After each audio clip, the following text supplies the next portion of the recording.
Mariners TV is brought to you by Emerald Queen Casino. Get ready for an explosive night of live professional boxing with the main event August 8th at Emerald Queen Casino. Tickets at emeraldqueen.com. And by the Washington Traffic Safety Commission, seatbelts save lives. Remember to always buckle up when you drive. Pleasant night in Baltimore. Mariners beginning this series with some bad news. Announced today that J.P. Crawford placed on the injured list. You remember he was hit on the hand by that fastball in Detroit. So Ryan Bliss has been recalled from Tacoma. The move for JP retroactive to June 6th on that 10-day IL. With all that in mind, we glance at the Mariners lineup today. Well, the man that you would think would be filling in for JP at shortstop, Colt Emerson, is not at short. Cole Young is. And with that in mind, we go down to the field of the Ford Sports Desk. Brad, what do you have for us? Well, Aaron, watching the guys take grounders before BP. Colt Emerson taking them ground balls, looked like a regular one, got up, stopped, grabbed at his back, talked to Perry Hill, and went straight into the clubhouse. So hopefully nothing serious. It is Young. Hopefully he'll heal quick, and that's why Cole Young gets his first start in the bigs at shortstop tonight. Came up as a shortstop, played plenty there last year, even before his debut, but this is his first start, only 2 innings at the position in the major leagues. So not an unfamiliar position for Cole Young, but certainly hasn't played there a lot since the start of last year. Hyphen, this is not exactly the way that you want to be beginning the series. And as Brad said, hopefully it is just a day that's needed for Colt Emerson. Yeah, especially on short notice, too, for Cole Young, just finding out today. You mentioned just the 2 innings. But, yeah, for Colt Emerson, you're getting off to a good start. You're starting to get into a rhythm. You're starting to get your feet underneath you. And then all of a sudden, a little bit of back tightness. But I don't think it's going to be a whole lot, just something he dealt with before the game. Well, for the Orioles this year, they have been really banged up by injury. They've had 20 different players spend time on the injured list. The most recent is Chris Bassett, announced today, and because of that, Trey Gibson gets the ball tonight. Yeah, number 4 prospect for the Baltimore Orioles. This would just be his 4th appearance and his 3rd start. He looked pretty good last time out. The walks were an issue, had 4 walks, but look, 6'5", 230 pounds. He's got that good extension. You see that sinker, that cutter. Still trying to get to know Trey Gibson as he's worked his way up to the minor leagues, getting a chance here in the big leagues. So a good pitch mix, and he throws the ball, as you can see there. The defense behind him tonight. Now Sam Huff is doing the catching, which means that Adley Rutschman is not in there. Oregon State's own, getting a little bit of a breather tonight. Taylor Ward, the longtime Angel, is now in Baltimore. He's in left field. Cowser, probably their best defensive outfielder. And old friend Leody Taveras is in right field tonight for the Orioles, with Alexander and Holiday up the middle. Plays Alexander at short.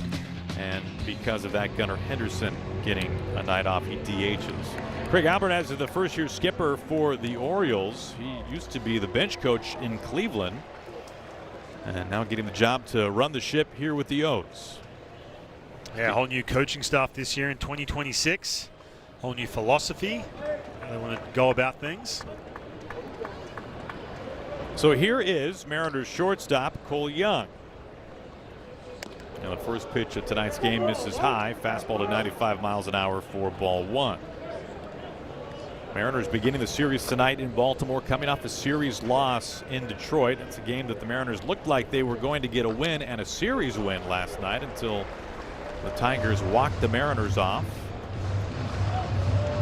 So Mariners 1-2 on this 10-game 3-city road trip. Meanwhile, Baltimore coming back home after spending some time north of the border, dropping a series against the Blue Jays. Young goes around, and it's a ball and 2 strikes. Yeah, it was a tough loss yesterday up in Detroit. Andres Munoz just lost it there in the 9th inning, but you're looking at that going, oh, this is a nice little start to the road trip. Take 2 of 3. Ground ball over to Jackson Holiday. 1 out. Well, if the goal is to play 500 on the road, and the Mariners, after all, they had that 8-game winning streak. They've now held down first place in the division. They're over 500. If you're hoping to play 500 on the road trip, then you're eyeing a 5-5 trip here. And the good news is, even though it was a tough loss yesterday, the Mariners did not dig themselves in too big of a hole, and they certainly still have, well within their reach, a chance to go even Steven on the trip. Yeah, I think too, from the outset, you head out to Detroit, a team that was starting to heat up offensively. Mariners were able to silence those bats in that second game, but yesterday they crept back up on them just like they did in that first game. And then you have the Baltimore Orioles, where a little bit below expectations what they wanted to achieve this year, but a couple guys in this lineup offensively who are starting to figure some things out. So we'll see a tough offensive matchup, even though the Baltimore Orioles have had their own struggles, that's for sure. Up and in, missing at 95 miles an hour to Julio. It's 2 balls and a strike. 13 home runs this year for Julio.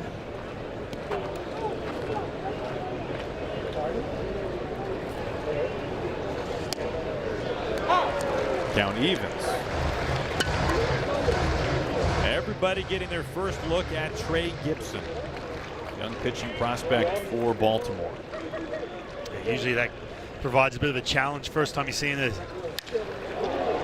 This is slapped out to Tavares, backpedaling in the sunshine in right field. 2 down. Yeah, first chance you get to see a guy who, like I said, he's 240 pounds, 6'5", gets well down the mound. That really good extension. He's got that bowling ball sinker at times. Put up some really good numbers in the minor leagues. The last time they faced a guy making his debut down in Sacramento, Gage jumped. They jumped all over him. Really talented lefty. 2 outs and nobody aboard. Here is Josh Naylor.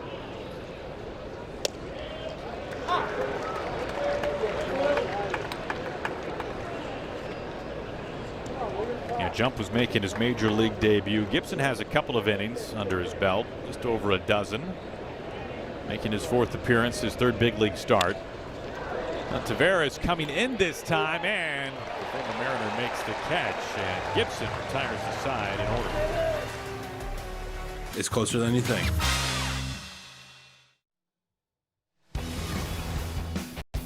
Just 4 hitters that'll bat left-handed in this lineup for the Orioles against Emerson Hancock. The former Angel Taylor Ward leads things off. Pete Alonso, his first year in Baltimore, the former Met and one of the game's great sluggers, 13 home runs, anchor in this Orioles lineup, batting 3rd. They'll be facing Emerson Hancock, having a magnificent first half of the season, making his 13th start of the season tonight. Yeah, it really is. A couple extra days of rest. He's had 6 days off since we last saw him. Back against the New York Mets. Punched out 7. I see the numbers, 2.8 ERA. Man, what a story he has been here in 2026. Well, the strikeout rate is up. The walk rate is fantastic, well below league average for Hancock. And he starts off the first pitch right down the middle for strike 1 to Taylor Ward.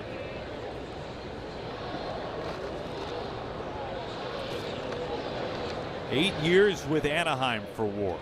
Offseason acquisition for the Orioles. A 1-for-1 swap with Grayson Rodriguez, former top prospect for Baltimore. Rodriguez has been injured a lot in his career. He's injured again this year. Has made just 4 starts with the Angels. And the Orioles trying to fortify their lineup by getting Ward, who last year had a really good year. He hit for a much lower average than he's used to, but slugged 36 homers, 31 doubles, over 100 ribbies. Yeah, getting a chance to lead off. We've seen him in different parts of the lineup, but he won that leadoff spot, that job. They were trying to figure out who was going to be the leadoff hitter in this lineup. And Taylor Ward had those really pro at-bats. He's got that good plate discipline. Still 1-2. He is walking a ton, one of the highest walk rates in baseball this year. So this game looks a little bit different this season. Power is down, on base is way up. This is the Orioles team top 10 in baseball in runs per game. And they can slug, 10th in homers.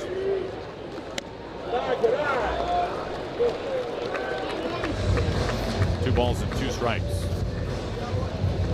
3rd highest walk rate in the majors, behind a couple of guys the Mariners see quite often, Kurtz and Trout.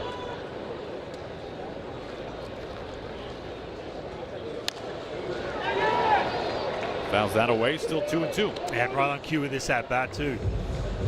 He's down 2 strikes. Have to stay in the at-bat. This is the big reason why he was able to be at the top of this Orioles lineup. Not a burner by any means. Takes inside, that fastball to 97 running in. And a fairly lengthy at-bat for Taylor Ward to begin the Orioles' first inning. That's the team overall too, Goldie. You see a ton of pitches up there, top 3 when you're talking pitches per plate appearance.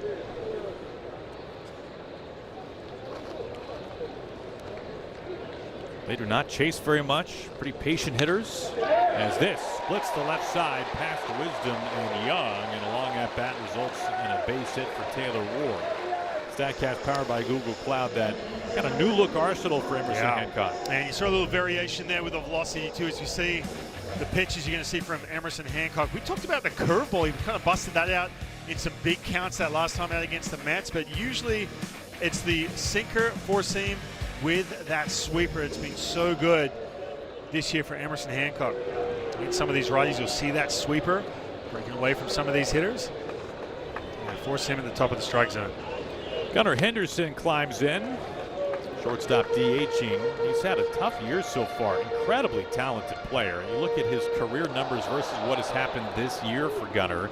He has hit home runs, but the average is way down. So is the OPS, the WRC plus, just under league average. Henderson, former All-Star, Rookie of the Year. And it's been a tough road for him other than those 13 home runs. He's hit the ball on the ground quite a bit this season. He even said it too, the last couple of years has been under his expectation. And you look at last year too, I mean, he finished the year up 274 batting average, on base around 350. But the first half was a struggle for him. The home runs were down. And he's a guy who 30 plus home run potential. Mentioned the Rookie of the Year. Big swing and a miss. Chopping after that cutter, 2-2. I think the biggest difference too with Gunnar Henderson, they talked about this, some of the the coaching for the Baltimore Orioles is trying to do too much in the month of April. That's where you talked about the chase going through the roof. Strikeout rate is definitely up. This ball is stung out to Randy, cutting across towards the line. He makes the catch, and man, you look at those numbers we just showed you for Gunnar Henderson. He stings that ball to left field, but it's caught. Frustrating into that at bat for Henderson. Works out well for the Mariners. Yeah, pitcher stays in the middle of the plate. Up, not enough. Randy running this one down. They're in left field. Has been better though the month of June for Gunnar. I mean, you mentioned it too. The Rookie of the Year. He was going to be that superstar status, especially there as a shortstop. This Baltimore Orioles team just a couple years ago. All these young players coming up. Well, one of the reasons why the Orioles hit the ball harder than anybody this year is because of this man, five-time All-Star Pete Alonso. One of the great Mets sluggers in franchise history. Signing a lucrative free agent deal to come to Baltimore. So that sweeper backs up and misses down and in. 1 ball and 1 strike. Alonso just had his 19-game hitting streak snapped. Orioles losing that series in Toronto. It's still a little strange to see him in an Orioles uniform, to be honest. Yeah, remember, he was a free agent last offseason. Ended up signing that 1-year deal. It's kind of that 1 year with an option, player option. Ended up opting out and signed with the Baltimore Orioles. Well, at least he's still wearing some orange. But Yeah, you're right. you go. He's a guy who you've only seen with the Mets and has been on some of the great stages in a Mets uniform as well. Only Cruz and James Wood, who the Mariners will see in the final leg of this road trip, hitting the ball harder on average than the Polar Bear. How's that one straight back?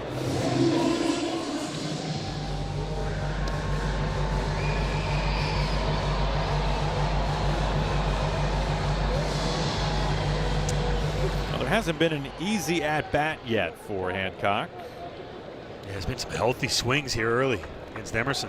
1 out, approaching 20 pitches. That's Ward at first. This is golf deep out towards left center field. Julio is there in front of the warning track, and Alonso is out number 2.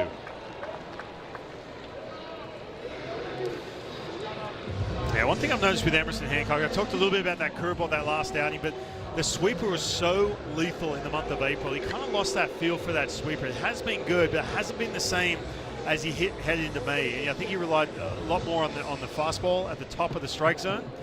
Talked about that, a little bit more of that variation. With that curveball, it's been kind of on and off here the last handful of starts. But I mean, he's been so good, don't get me wrong. But the sweeper, think about the month of April compared to now. It was such a weapon opponents hit under 100 against that pitch. And just the command of that one. We saw that one to Alonso, just kind of hanging out in the middle of the strike zone. Emerson steps up. So when you talk about the command of the sweeper, it's not so much that he's not throwing it for strikes, but that it's getting too much of the plate. Yeah, I feel like the left turn that was taken in the month of April, which was like eye-popping. And don't get me wrong, it's still been good. But we've seen this pitch too, the cutter mixed in a little bit more. And again, when I say cutter, it's still 95, still 10 miles per hour slower than his fastball. So it's not that traditional cutter, but it's just another variation of that breaking ball. But I mean, he threw some in April. I was like, man, this is one of the nastiest sweepers I've ever seen. Cowser, high, deep, right field. Raley in the sun, and Raley, he makes the catch. Wow. Right in front of the wall. Hanging up there for a while. Our steel scoreboard, Mariners and the Orioles, 0-0. Everybody on their edge of their seat as Raley makes the catch. You for the life you live. Game one of the series tonight in Baltimore as Randy goes after the first pitch and shoots this up the middle for a base hit. Randy aboard right away. First base runner for the Mariners. Speaking of Randy, the MLB All-Star ballot is officially live. You can go to mariners.com/vote to cast your ballots daily and send your favorite players to the Midsummer Classic in Philadelphia. You can vote 5 times per day. mariners.com/vote. He is an on-base machine here early in 2026. Now you look at his ranks among American League outfielders, 3rd in WRC+, 6th in OPS. He leads all AL outfielders in doubles and stolen bases. He's been fantastic. Trying to go back to the All-Star game for the 2nd straight year. He's been twice overall.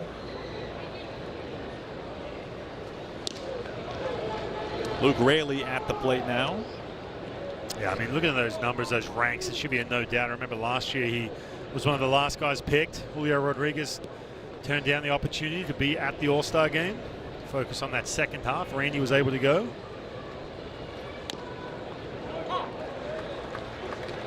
The first phase of voting began on a Wednesday. It will close on June 25th. Phase 2 is when fans vote from the lists of finalists, and that will wrap up at the very end of June.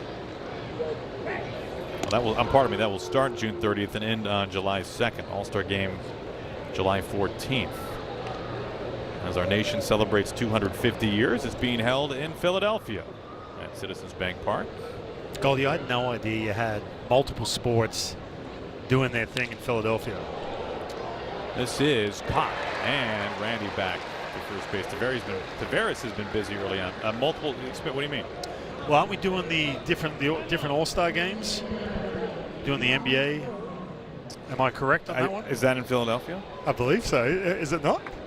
Well, I thought you would know that for sure. Well, the NBA Finals are going on now, so you're referring to next year? No, I'm talking about. Yeah, I'm talking about. Someone was telling me they were doing like multiple All-Star games in Philadelphia. Am I completely off base here, or what? You may not be. I'm not as. This will surprise you. I'm not as dialing in on the NBA All-Star game as I would be the Major League All-Star game. Canzone in the batter's box. Never mind. I was completely off. Wow. Was this Brad? Was this Brad's info? This was Brad. Yeah, we need to get Brad in here. I swear he was telling me something about Philadelphia hosting. Is it the Flyers? Yeah. No, that was not me. That was you, man. No, we were at lunch together in Detroit. It was another reporter who told us that. Yeah, what they tell us? See, I wasn't. You were right what he told us. And I won't name the reporter, but he did say that every major sporting leagues, that their All-Star game was in Philadelphia this year. So was the NBA game there? I don't know. Nothing. It was not. And obviously the Pro Bowl, they don't do that anymore. So, yeah, no. So whoever, well, we know who told us, but that was wrong. That was completely incorrect. Wrong. And then you went with it. Yeah, I did. On TV, on live television. Oh, this is all going well. You guys got to start eating with different people. We do. I was like, oh, that's Aaron cool. won't eat with us, so we just got to find other people to eat with. I bring my own. I could have fact-checked, though, maybe. And that's normally the right choice here. I mean, says Tonight Brad, was the who right brought his choice. own as well tonight. Exactly. Pro move. But I appreciate Brad having my back there. He could have easily thrown me under the bus. I don't know what you're talking Well, about. you threw him under the bus. I to be did. Clear. Dragged him out. Boy, but I tell you what, by the time we get home after this road trip, nobody's talking to anybody. Exactly. That's From right. the foaling, Yeah. Oh, man. video that we had Yeah, to show. actually, matter of fact, you owe me one from yesterday. Yeah, That following right. that. 1 out, 1 on, 2 balls, 2 strikes to Canzone. Full count.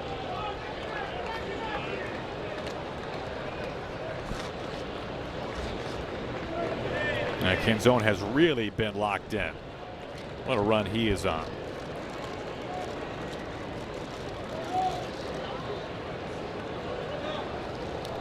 Batting .400 over his last 10 games.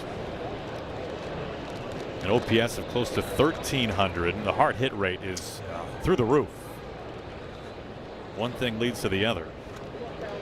3-2 now, and a walk for Canzone. So 2 on, 1 away. This is before the game began. Bryce Miller, yeah, see, he knows what's going on. Oh, he knows. That's a Victor Wembanyama jersey that he's got of his Spurs. He grew up, half hour from San Antonio, so he was a Spurs guy, an Astros guy, and a Cowboys guy. And he was talking pretty confident before Game 3 tonight. I said, "You're down 2-0 to the Knicks." So he's not a bandwagon fan. Where Oh it's no! like, Oh no! okay, he's been all in. with them. Why, Oh, why yeah. would you think that? I don't know. Well, I've never seen the Spurs jersey ever on it. It's not like he's rocking that thing, mid-season, right?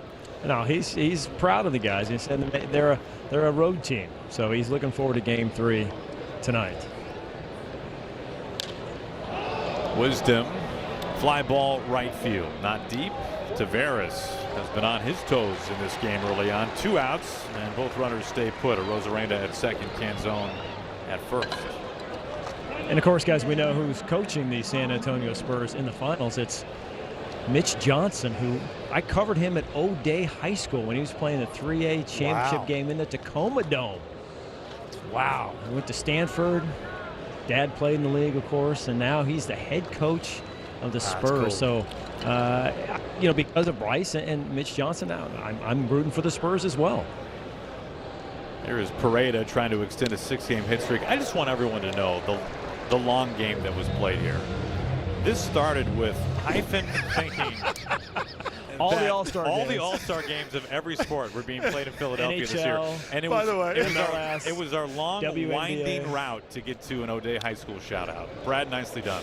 Thank you, my man. No, Brad's got my back. I'll be- That's all I got to say about that. I'll be honest. What he's doing, he's just piling on this information to bury the fact that I thought somehow some All-Star game besides the baseball All-Star game was going to be in Philadelphia. Brad, I appreciate When we it. You're the talked man, about dude. doing this earlier today, I did not think we would be able to execute it at such a high level as we just did. That Segway long, City. winding road. And yet, We got there. we did it. And did it all in half an inning as well. A ball and 2 strikes, 2 outs and 2 on. Pareda has really hit well for the Mariners, playing yet again today. Yeah, get that. Consecutive starts behind the plate.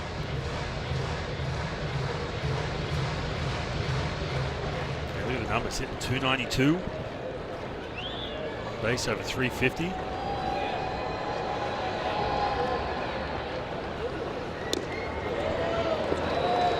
Full count now.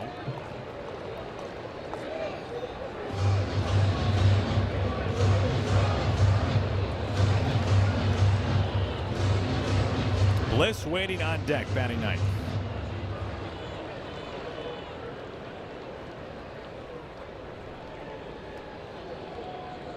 (3-2). This is slapped down the line. Foul ball.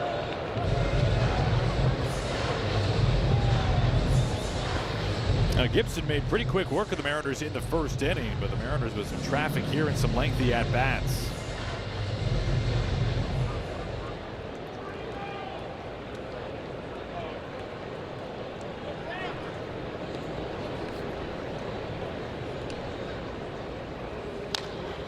Chopping softly Tough play. Pareda is out.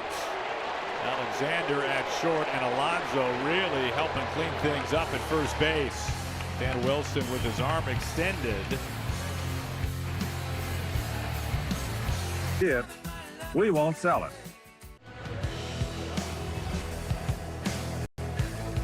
Well, this is the final out of the inning. How close was this? Yeah, this is a great play on both sides. Alexander, look at this pick right here from Alonso. He's been doing that all year long. That's one thing that's stood out. Miguel Cairo, former teammate, he's on the coaching staff now with the Orioles. Talked about all the work he's put in to make sure he can make those plays over at first base, looking after his infielders. Yeah, throw was there in plenty of time. I think the Mariners video room was waiting to see if Alonso's foot came off the bag, which did not. No challenge. Leody Taveras, a former Mariner for a short period of time, now with the Orioles, batting fifth in this game. Funny enough, Taveras, who has always been kind of a glove-first center fielder, has hit really well this year, but has had some struggles defensively. He's in right field tonight for the Orioles. But he's hit pretty well, especially when you consider where he was not all that long ago when he was let go by the Rangers. Mariners ended up picking him up. Spent some time in Tacoma. And then an offseason addition for Baltimore. This has a parachute on it and is foul. Yeah, early in the year too, Colton Cowser was struggling, so all of a sudden the year that Taveras was getting a ton of reps at center field. Just earning those at-bats, but getting a chance to pick his career back up. So Colton Cowser starting to hit a little bit better as this year's going on, but you see him getting a chance. How long was he with the Mariners for? With Taveras? Not long at all. Right? At least not in the major leagues. Ground ball is fair, and it's scooped up by Naylor behind the bag. Hancock covering. 1 out. Message from Jack in the Box. Get fired up with my new Hot Ones Munchie Meal with a Sriracha Curly Fry Burger or Buffalo Chicken Tater Melt. Welcome to Jack in the Box. 28 games in total for Leody Taveras in the big leagues with the Mariners. Yeah, we saw plenty of him as a Texas Ranger, that is for sure, especially on that run, that World Series run.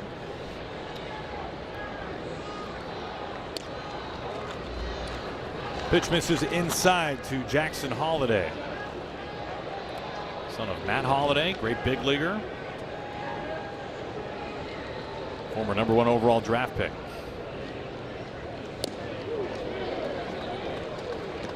One ball under 1 strike.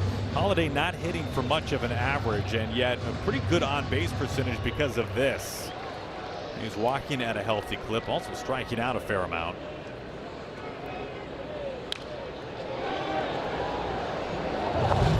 Hancock ahead 1-2. Holliday made his major league debut a few years back at the age of 20. Played in 60 games that year. Last season was pretty much an everyday big leaguer.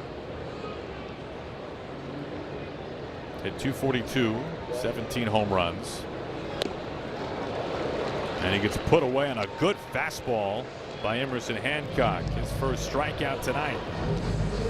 Yeah, the Orioles starting to simmer down a little bit in the second inning, and so is Emerson Hancock. That was a good fastball. We talked about that plus velocity, middle of the plate. And you see Jackson Holliday just missing that pitch. And you talked about when he came up, man, the hype when Jackson Holliday came to the big leagues. It was massive, big-time prospect. Broke his hamate burn early in the season. This year, just trying to get comfortable. He's uncomfortable swinging that bat this year, but man, you think about Gunnar Henderson, Jackson Holliday, some of these young players in this team. Some of the expectations for the Baltimore Orioles hasn't quite gone the way they thought it was going to go. Well, here's another one of those guys in a lot of respects. Colby Mayo, batting under 200 this year. Former 4th-round draft pick by the Orioles in his 3rd major league season. A lot of swing and miss.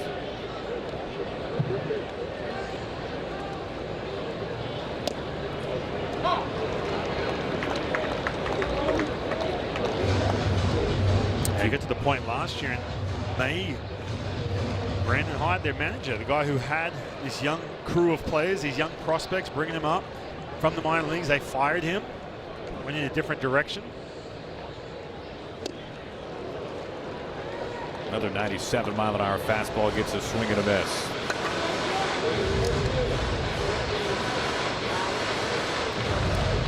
It has been a kind of interesting arc for this Orioles club. Back-to-back 100-loss seasons, 3 in a 4-year span. And thus all the high draft picks, guys like Jackson Holliday, Adley Rutschman. And then what kind of felt like out of nowhere, back in 2023, the Orioles won 101 games. They were swept in the divisional round that year, and they made it back to the postseason the following year in 24. A swing and a foul back, and pure gas that time from Hancock to retire the side in order. But last year and this year, at least so far, a little bit more of a struggle for the Orioles. The Warehouse right across from Utah Street here at Camp. Welcome back to the big leagues. Ryan Bliss recalled today. He was with the Mariners in Detroit, but not on the roster. Mariners finding out today that J.P. Crawford needs to go on the injured list. And Bliss taking his spot. Bliss, the former second-round draft pick by the Diamondbacks, and then acquired via trade by the Mariners. JP, unfortunately, just a spectator on the IL for the second time this year. He opened the season on the injured list because of a shoulder issue. Yeah, JP, you see him here in the dugout. He will remain with the team throughout the rest of his road trip. Thought maybe might go back to Seattle, get some treatment on there and take care of his hand there. But Dan Wilson saying today that he will stay with the team and resume treatment here and just give moral support, help out the guys who are trying to fill his shoes at shortstop. I imagine that's a bit of a boost for those players. Yeah, for sure. I mean, I was just thinking about JP. First of all, I mean, he's coming off, the last, 10 games where he's starting to really figure some things out. He's showing some power as well. He's got some more thump in that bat. The OPS through the roof in that stretch. Got that leadoff spot down the whole bit. Then you take one off the hand and broken back cue ball out to Alexander. Bliss retired on away. Now, I guarantee you, too, going back to Detroit, because it didn't look good. We got a couple of looks at that ball off the hand, and you think to yourself, all right, what point? There's no way, not saying there's no way, but the next day, man, it's going to be tough if he's going to try and play through this. It affects your swing. It affects everything else you do. Obviously, having hands in there in the infield as well. But finally, you get to that point where it's like, hey, look, we're going to have to put you on the IL, but man, it can be so tough when you start to figure some things out at the plate, make some really good plays at shortstop, and all of a sudden you take one off the hand. The funny thing about JP is you look at the average this year, and it's not eye-popping, but when you look at the totality of his work offensively, he's truly been one of the better hitting shortstops in the majors. You look at the 10 home runs coupled with one of the highest on-base percentages for any shortstop in the game so far this year, and then add to it that for the time being, he's been the Mariners' leadoff hitter, and it's a notable loss. Young, who's at shortstop today for the Mariners, in JP's place, fouls it back. Of course, it would have been Colt Emerson at shortstop today, but he had to miss today's game with a back issue that he suffered during pregame. So hopefully he'll be ready to go tomorrow. 2-1.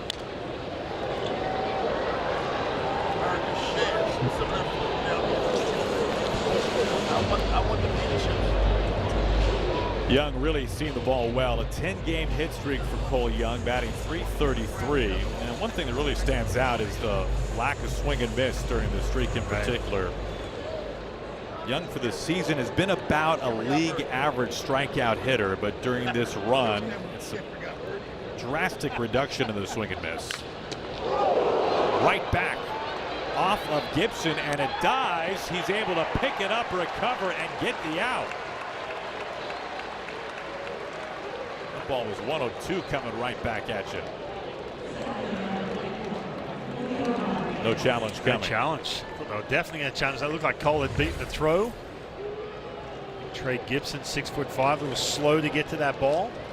Make the transfer. Yeah, the one thing with Cole Young, he's just being way more aggressive too in that stretch.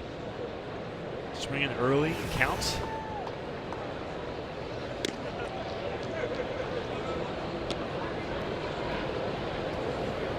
Two up and two down. Julio digs in, base is empty. Mariners and the Orioles a scoreless tie here in the third.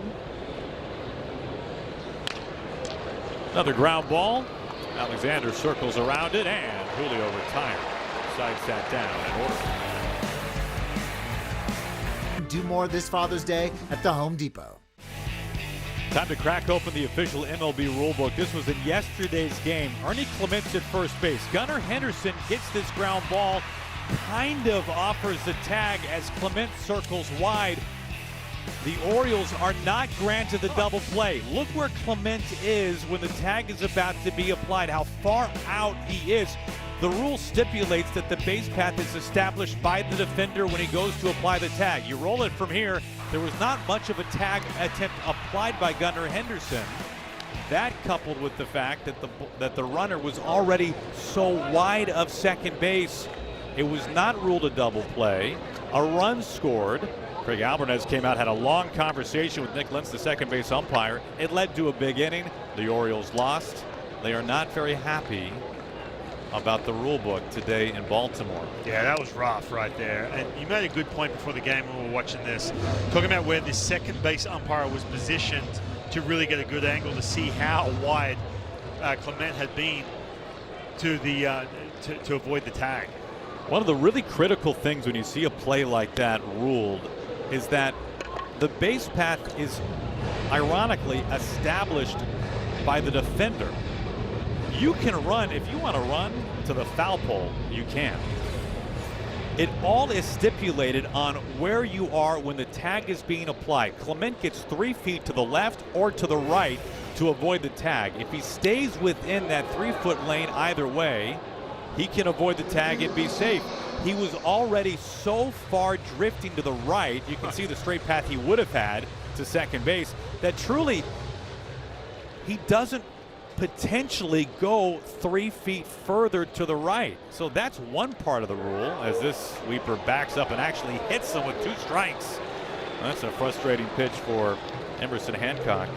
So you have 2 factors here. You have one, the fact that he was already so far drifting when the tag was applied, and he didn't go that much further, arguably fewer than 3 feet.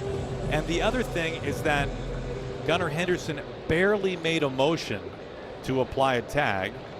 And if you're Nick Lentz, I don't know how well you can see him just kind of shift his shoulder and his glove hand to the left, as opposed to if he would have reached his arms all the way out and made it clear. Not to mention it's not reviewable too. It's not something you can try and overturn, where that's the hard part for this too, especially the fact the Orioles end up losing that game. Yeah, that was a tough one. I think, from Gunnar Henderson's point of view, it's like, all right, you're way outside. Boom, I'm just going to go ahead, continue on with the play. It's a tough one. I talked to Perry Hill about the play today. He was very familiar with it. He watched the video of it earlier today as well. He's into these kinds of things. He says that what he instructs his infielders to do is to extend your hands all the way if you can, but that the priority is to get the runner at first base. What he does not want one of his infielders to do is extend all the way, take too much time, and then by the time you throw to first base, you don't get the runner there. So it's a fine line to try to toe. There's no question. When you watch the video, I think you can make a pretty clear case that Gunnar Henderson had time to extend his arms all the way and make it more visible to the second base umpire and still get the runner. But that's easy for us to say, watching the video in slow motion. But it was a highly controversial play, and something that's pretty easily misunderstood in baseball. And especially to a couple things. Number one, you mentioned the angle where the umpire was, right? Where no way he's going to be able to really see how wide Ernie Clement is rounding off from the fielder to get out of that baseline, number one. But number two, it's just what it did to the game at that point. Look, if this is in the second inning, you're like, hey, I wish we could have turned that over, whatever it may be. But the fact that had such an impact on the game yesterday for the Orioles. 1 out and 1 on, a strikeout to Huff. Back to the top of the order here is Ward.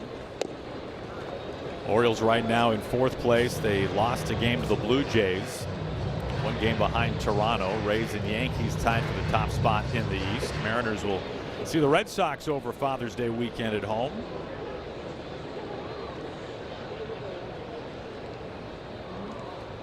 Mariners have seen a lot of Taylor Ward over the last handful of years with the Angels. Last year, he hit 178 against Mariners pitching hype, and I'll be honest, you look at this, for the most part, they just kind of went right after him. Yeah. We looked at this before the game, and I was like, hold on a minute. Yeah, there's a big chunk of the plate right there going right after him. Look, he's put up some good years, too, with the Angels. Remember, he came up as a catcher. He's transitioned to the outfield. Look at this little pitch in the middle of the plate. Sub 200. Now, there's some that are on the top rail. There's some that are down and away, but for the most part, it's been straight attack mode against Ward, who has been remarkably patient this year. He is drawing walks at the highest clip of his career, and if you look at the largest decrease in chase rate outside of the strike zone, Taylor Ward is leading the charge. He's become a remarkably disciplined hitter from last year to this year. And he walks right on cue. So 1 out and 2 on. On June 18th, the first 15,000 fans will take home a Stars and Stripes soccer jersey thanks to Alaska Airlines. You can gear up for the big game and rep the Mariners before Team USA takes on Australia June 19th. Mariners.com/tickets.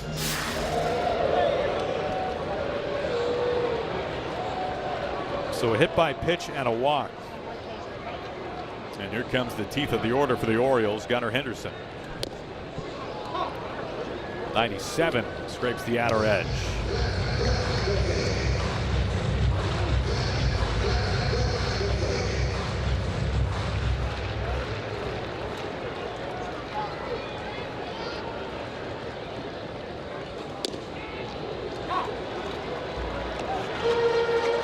Ahead 0-2.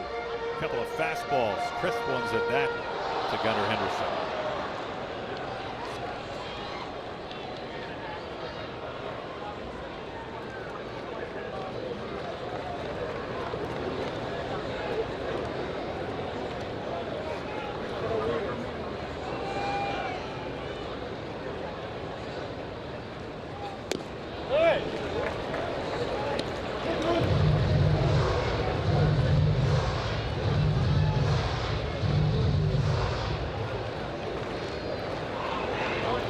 A lot of ground balls this year for Gunnar Henderson. He fouls that one back. Hancock staying away with that fastball again. It's a big at bat right here for Emerson Hancock. He's lost a little bit of that command. He's got no good count here against Gunnar Henderson, but you see that fastball just kind of going up and away a little bit. Trying to get the chase. Through that sweeper early on in the inning. That missed, hit by pitch. Walk Taylor Ward. 2-2. Change speeds on him. Really slowed it down, and Henderson able to spoil it foul. Yeah, just a little emergency 2-strike swing. He talked about that little backdoor breaking ball. Get that chase above the strike zone. Well, that was a good pitch and a really good take.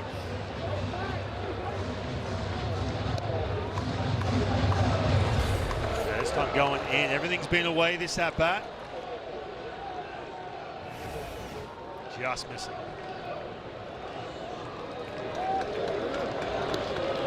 Henderson has only grounded into 2 double plays this year. You see Emerson's stepping off right here because he's going quickly 0-2. 1-2 to Gunnar Henderson. Both sides of the plate. They really trying to stay away from him, and Henderson draws the walk. So now the bases are loaded without the Orioles getting a hit, and they're loaded up for Pete Alonso. Yeah, just a lot missing arm side right now for Emerson Hancock. He's trying to talk about that backdoor breaking ball. That was a pitch he was trying to get on down and in. Quite get it there. He's able to get that heater on the inner half of the plate, but that was pretty much it. Some strong words right here with Johnny Pereira, making sure they're getting on the same page. This is a huge part of the game. See, Emerson's frustrated right now.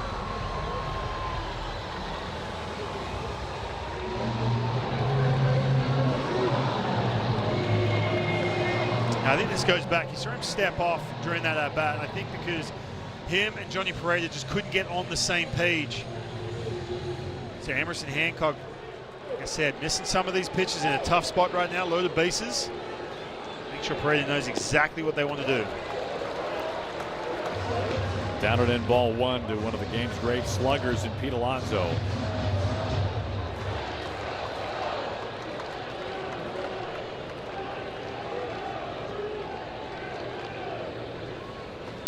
Do you pitch here for a double play or do you pitch for the strikeout? I think you have to go in this situation. You got to pitch for that swing and miss. Yeah, when your command is not on point. Now, I talked about this in the first inning. He was trying to get to a good feel. There's some really healthy swings. Everything was middle of the plate.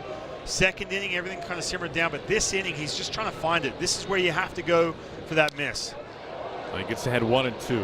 Now, if you are dialed in and you feel like you're on both sides of the plate, you got that good movement on the pitches, yeah, sure. Then you can all of a sudden figure out some of those weak points. But you just have to go that biggest strength. What can you get to generate something below the strike zone?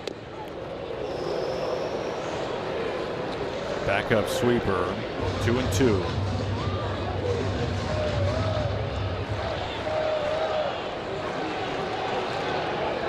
Bases loaded, 1 away. It backs up again. Further inside, and now bases loaded, full count to Alonso.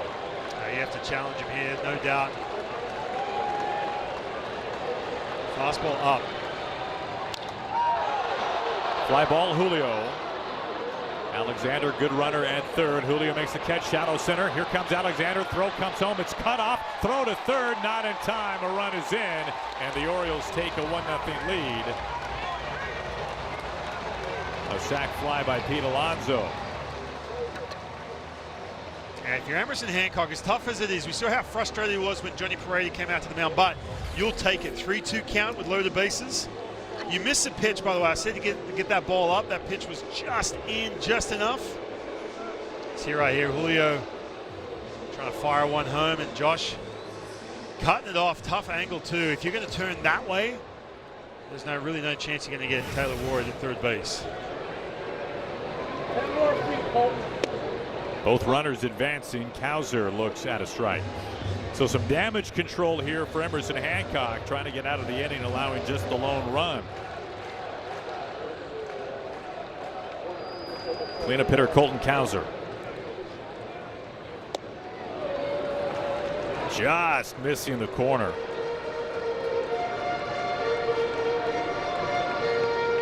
EQC Tracer has it just off the plate.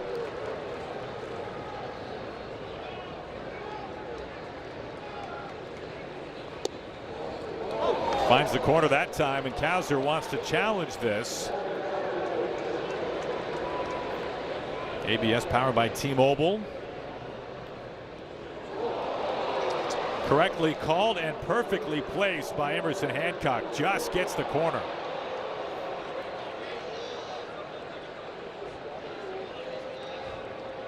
Yeah, the tough ones. Those ones at the back door that start off the plate. If you're a hitter trying to pick that up on the outer half of the strike zone.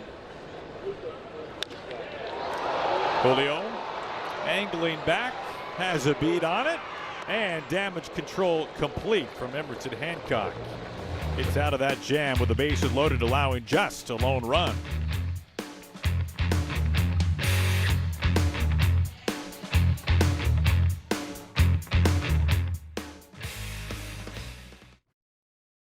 For Reese's. Orioles have taken an early 1-0 lead. Josh Naylor leads off the Mariners' fourth. Trey Gibson getting the start today, just the third in his big league career. One of the top prospects for the Orioles. Chris Bassett was scheduled to make the start today, but lands on the injured list, a back issue for the veteran. I think Trey Gibson had to have enough time to figure out he was going to pitch. I watched Chris Bassett's last outing. Now, he was pitching through some pain, too. I was in Boston, and you could just tell, man. I've had back issues. I was watching him. I was feeling it, man. Trying to push through that start. It was tough. He came out after, 56 pitches? The Orioles have had 20 different players land on the injured list this year. They currently have 11 with Bassett joining the IL. Injury has been a real problem for the Orioles in recent seasons. Craig Albernaz, their first-year skipper. First time he's been a big league manager was Stephen Vogt's bench coach in Cleveland before coming here to the Orioles.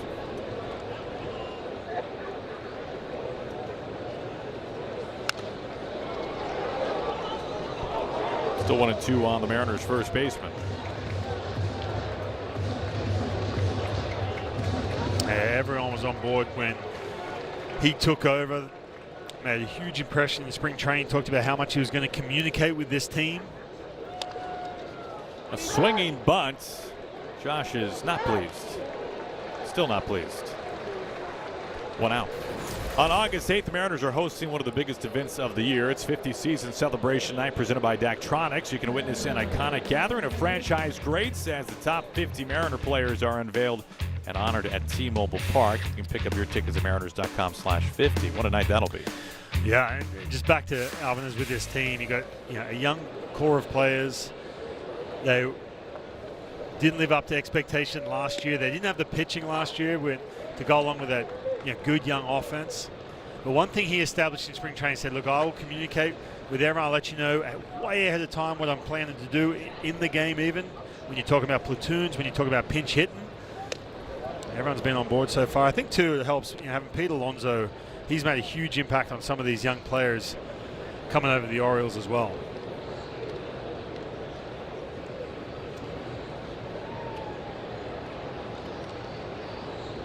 One ball and 1 strike to Randy. This is inside the bag and skimming into right field. Randy is aboard, a 1-out single. He and Polar Bear say hello. That graphic was really interesting. We just saw that the Orioles are pitching better at home than on the road. This has long been a hitter's haven. Yes. You remember, left field fence was so short here that a couple of years ago, a few years back, they moved it far, far back, and then it became cavernous out there in left field, and it became truly one of the hardest places to hit a home run for a pull right-handed hitter. So the Orioles, they've invested some money moving this fence around. Yeah. After they moved it all the way back, they then kind of split the difference, and they've moved it back in slightly. So it's roughly halfway maybe from where it once was, very shallow, and where it then was after that, very deep. So now this ballpark's become, I think, at least in a small sample size of since they moved the fence back in, a pretty fair ballpark for a pull right-handed hitter. It remains, man, very tempting for a pull lefty. Speaking of, here's Luke Raley. And Utah Street is just waving hello over there in right field above that high wall.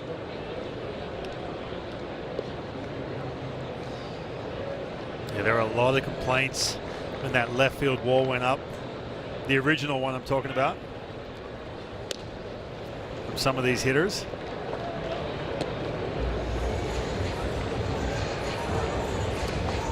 Yeah, look at that. Wow.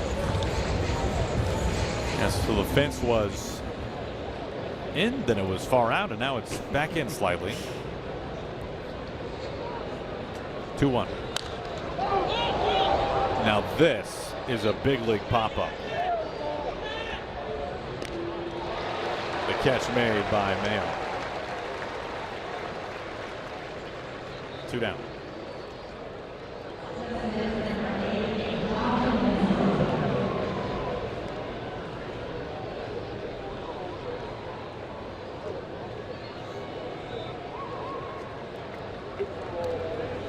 Two outs and a man aboard for Dom Canzone.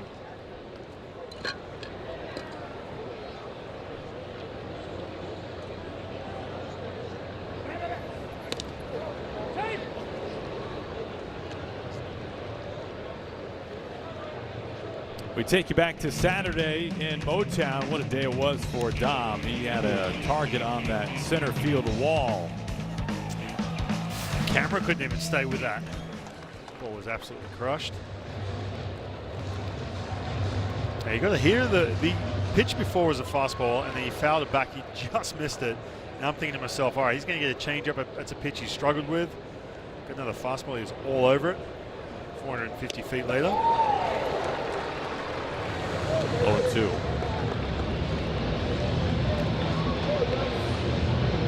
He has been good, and again, just some of the challenges where you playing, you're getting the 4 ABs, and then all of a sudden you got to be ready to pinch hit against a righty out of the bullpen. You're not getting that consistency. Randy is safe, and now he's out.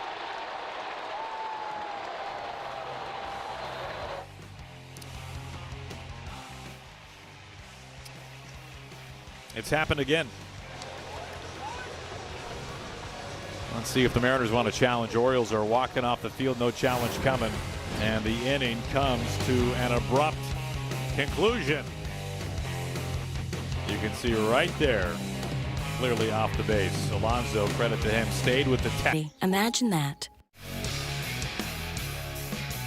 1-0 Orioles. Leody Taveras showing bunt, pulls back, takes ball 1. Tell you what, Emerson Hancock did such a good job. Loaded bases. Alonso at the plate didn't have that good feel, that good release point. Everything was kind of away. This is drilled straightaway center field. Julio in front of the track and a quick first out. Well, the next Mariners fireworks night is coming up Friday, June 19th. The Mariners will be wearing Steelheads uniforms as we celebrate Juneteenth. And after the game, don't miss a spectacular fireworks show presented by T-Mobile and Moving 92.5. Mariners.com/fireworks. That will be a remarkably memorable day in Soto. Team USA taking on Australia at Lumen Field in the World Cup. Julio drifting back again to make the catch in 3 pitches and 2 outs. That is at noon. The Mariners then play the Red Sox at 7 with fireworks to follow. Victory Hall will host a watch party for U.S. versus Australia and other matches going on throughout the day. So, still haven't been hooked up with tickets yet. That's all right. Just waiting for the email or the text. Are you more likely to get a hookup from the Australian side or from the USA side? Neither. Everyone's like, "Oh, you going, right?" I'm like, "Hey, it's not that easy. These tickets are hard to come by." Well, get to Soto early, spend the day. That'll be a fantastic atmosphere.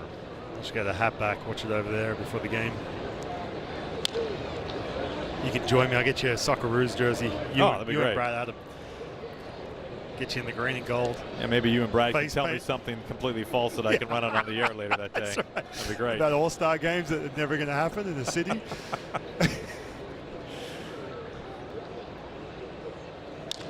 On the ground, right to Young. And the side retired. 6 pitches, 3 outs. Nice inning, Emerson Hancock. I'm saving. I'm switching. I'm saving. Welcome back to Baltimore. Brad Adam with you here at the Ford Sports Desk. 1-0 as we go to the 5th inning. How about yet last night in Everett? Cal Raleigh, the DH, the most famous DH in maybe Funko Field history. Bounces a single up the middle there, flew out to the wall in right field as well. 1 for 3 as he begins his rehab assignment. And the plan is for Cal to join Tacoma tomorrow, play the week with the Rainiers, and they'll kind of reassess there. And guys, while we're talking Cal, he's one of 3 Mariners to hit a ball out on Utah Street, this street out behind right field and before the railroad building out there. Can you name the other 2? Now they're in the notes, so if you've read the notes, then it's a moot point. This ball is laced over the glove of Kobe Mayo. Well, as Alex Mayer knows, I don't read the notes. Okay. you just commit everything to memory. You don't need the notes. Alex, I hope you're doing well, my friend. Staying up. So one's sleepless obvious. nights with the notes. I am aware of the 2 players. One of them is very obvious. It's very obvious. Hyphen is looking at the notes right now. I figured he would be. I don't First want to put him on the time I've read spot. these in weeks. Put him on camera. We have a camera right here, man. Hey, Yep. The only one who hit the hang on, there's something hit the about an building. all-star game here. I tell you, one's so obvious, and Aaron, you'd admit the other one is so just mind-boggling. You would never guess the other one, right? Look at him try to read the notes. He'll never know which page to go to, Aaron. No idea. This is ridiculous. Griffey. Well, thank you. Griffey, Derby, and regular season. Yeah. Impressive. Yeah, very cool. Still the only one right to hit nice the building. job, Truck. A poke. Here we Deep. go. Here we go. And onto the track to make the catch. Taveras. Wisdom, man, he really got a lot of that, and it just died out there. 1 out. Ham Swaggerty. is the other one. Sam Haggerty. How about that one? Yeah. Wow. I could have given you 100 guesses. There's no way I would have gotten that. No chance. Good for him. Good for him. There has never been a right-handed hitter to hit one onto Utah Street. Which, I mean, I think we can understand that is quite a challenge. But Julio, Pete Alonso. Yeah, maybe Alonso the guy, right? Nelson Cruz played here for just 1 year. Oh, that's right. That's right. Led the league in homers that season that he was here before he came to Seattle. But it is a left-handed target for many hitters. Pareda scorches this out to the gap, and it's in for a base hit. Canzone the turn, and the Mariners have him on the corners. 7-game hit streak for Pareda. They're starting to get some good swings against a rookie Trey Gibson all of a sudden. Everything's sinking, cutting. Pareda back twirl to go with it.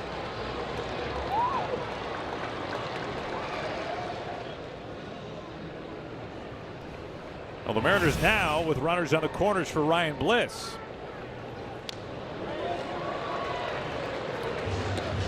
What a frustrating year it was last season for Bliss, derailed by a couple of different injuries. The bicep injury happening very early. He was the Mariners' opening day second baseman last year. This is in the air, hanging up, gap right center. Cowser makes the catch. Here comes Canzone, throw back to first base. And Ryan Bliss gets the job done in his first game back with the Mariners. It's a sac fly to tie it up. Yeah, I'm happy for him, right? You mentioned the fact he made the opening day roster last year. Was the opening day second baseman. He was electric too those first couple of weeks of the season. Swiping bags, we know that's going to be part of the impact he can make on the bases. But thinking he was going to be coming in, added to the roster on the bench, getting a chance to start late, all of a sudden picks up that RBI.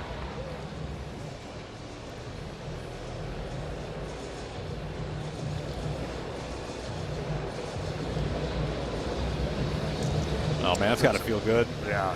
Ryan Bliss is on the all-time scale of guys you just love having around. For sure. And you really root for his success.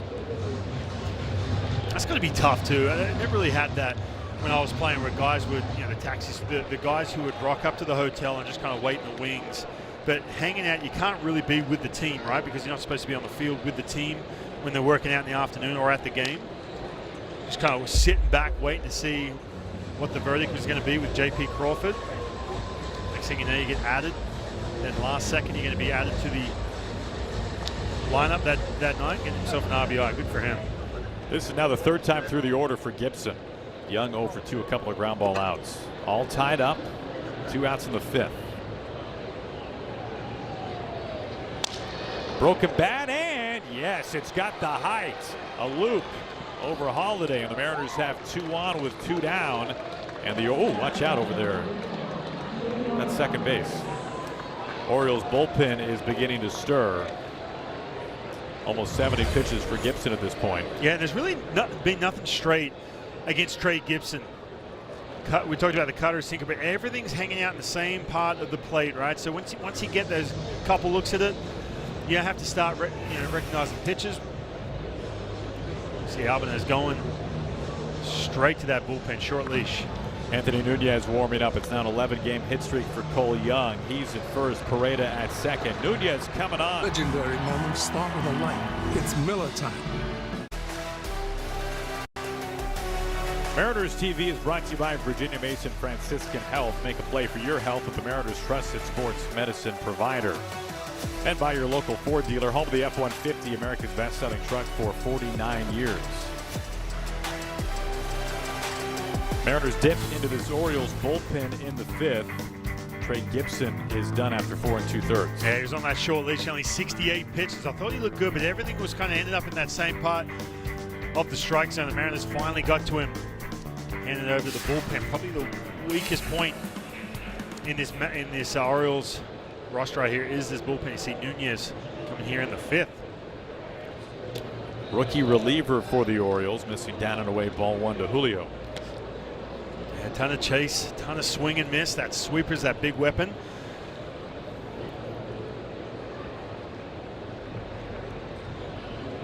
Go ahead run at second base, Pareda. Well, there's the chase on the sweeper.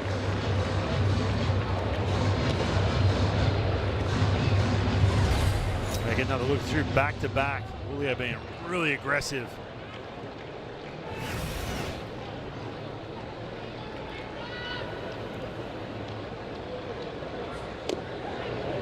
That one backs up on him. Julio gets ahead.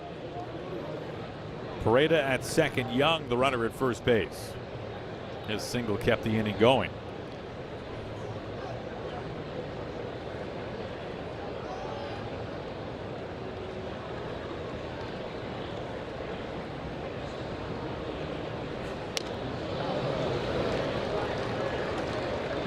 Very close on the corner. Ruled a ball. 3-1.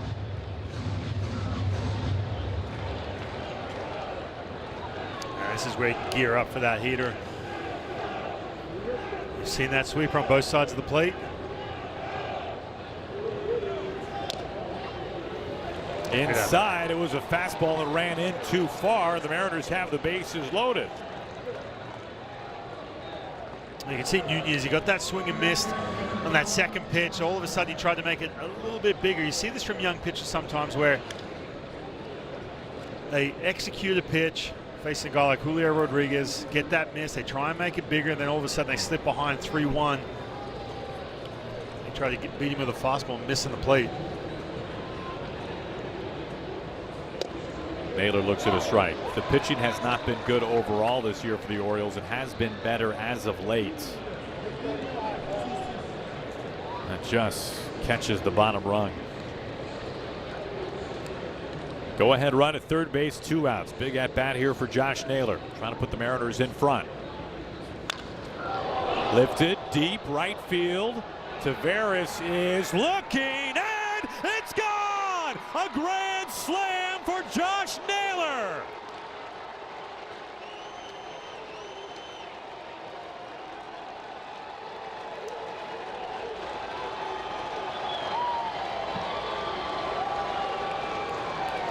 A 5-1 Mariners lead. Goalie, it took him a little bit to get to Trey Gibson, knocking him out after 68 pitches. They have to turn to that bullpen. And Josh Naylor sitting on that on-deck circle, seeing that sweeper, getting that front row seat. And then all of a sudden he gets a fastball up in the eyes. Man, he does such a good job on that pitch on the inner half of the plate.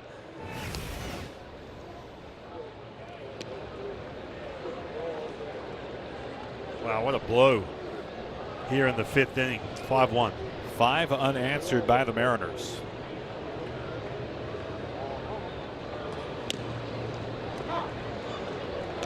One ball and 1 strike to Randy. 7th home run this year for Naylor. 3rd grand slam in Naylor's career.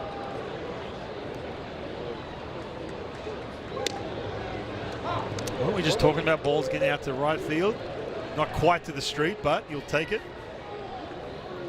Especially when bags are packed. What a friendly ballpark for a left-hand hitter. 1-2. This is sliced towards Taveras. This time making the catch, hit high to retire the side. Well, the Mariners open it up, a 5-1 lead. Josh Naylor, a grand slam. The Mariners take the lead to the bottom of the 5th. The original appliance experts. Our Snoqualmie Casino Supermo. It's the first time I've ever said that. Josh Naylor with a grand slam. Yeah, getting that heater. We talked about that sweeper being that big weapon, but you can't find the plate. You're going to get something you can handle. I'll tell you what, Josh Naylor has done damage against the fastball. In 293 slug at 421, 5 home runs against fastballs. Good time to do it too.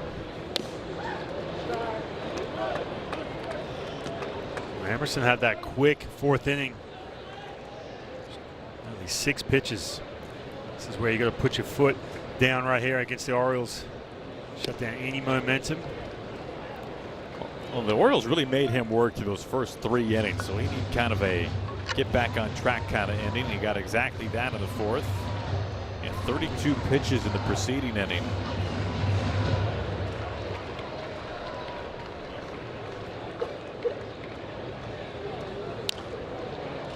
2 balls, 2 strikes. Let's see if he can land that sweeper. We talked about that at the beginning of the game. It's been a little bit shaky in regards to commanding that pitch. Only 2 strikes right here if he goes sweeper down and away. Something off the plate. Line right to third.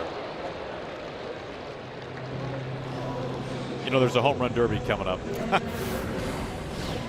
We got a new contestant. We feel pretty good about him. Yes. The Mariners announced last week the all-new event for the 50th season celebration. This is an actual photo, actually. The Alumni Home Run Derby night presented by Muckleshoot Casino Resort. Everyone in attendance will walk home with a free protein shake. August 7th, you can watch Ichiro, Mike Cameron, Poor and Ichiro. the Hulk. Just getting overshadowed. Ryan Roland Smith. An epic post-game competition. Mariners.com/derby. Now, I was only kidding a couple days ago, and I said, hey, how come I'm not in that photo? But lo and behold, what a great graphic, Aaron. What do you think? I know Brad Adams, he's jealous of those arms. I know that. Well, you told me you did like 30 push-ups before they took that photo, right? Well, I'm glad you mentioned that photo, Ron. I was going to ask you, whose arm are they using? Because I've worked out with you. That's not your right arm. I see you You're left-handed. Come on. All you do are curls with your left hand. Okay, I'll be honest, guys. I did see that. Who was that? I did see that before the game. I said, you need to fix the biceps, please. Otherwise, you're not going to show that. But, yeah. By the way, Aaron, it took him, 5 innings? He refused to show that graphic, by the way, until they forced him. Such a good, I don't know. Whoever's responsible. Thank you. You outdid yourself. You sure did. 2 up and 2 down. Here is Taylor Ward. 3rd time through the order for Emerson Hancock.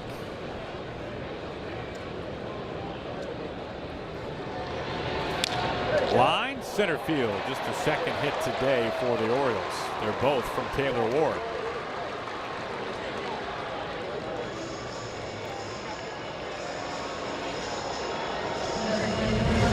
Goldie, there's been a lot of hard contact, a lot of fly balls just shy of the track, and a lot of these against Emerson Hancock. They've been able to pitch around it enough. Mentioned the grind in that 2nd, 3rd inning, but I'll tell you what, the Baltimore Orioles can sting it. Well, they lead baseball in hard hit rate. That is well executed by Hancock. 95 up and away. Hey, look at that, 43%. And it's showing tonight.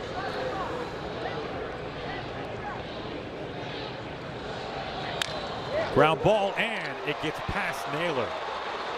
Into right field. Ward makes the turn, and they've got him on the corners.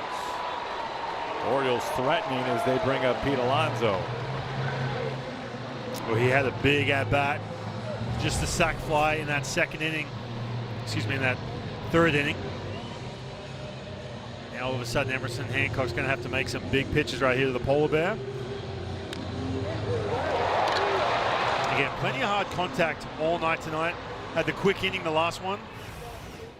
This is going to be a big at-bat. I know he's got that 4-run lead thanks to Josh Naylor, but this is where you need to execute.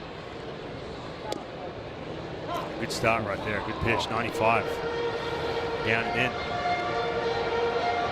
Good run on that sinker to Alonso. Alonso's driven in the only run, the sac fly. 2 outs, 1st and 3rd.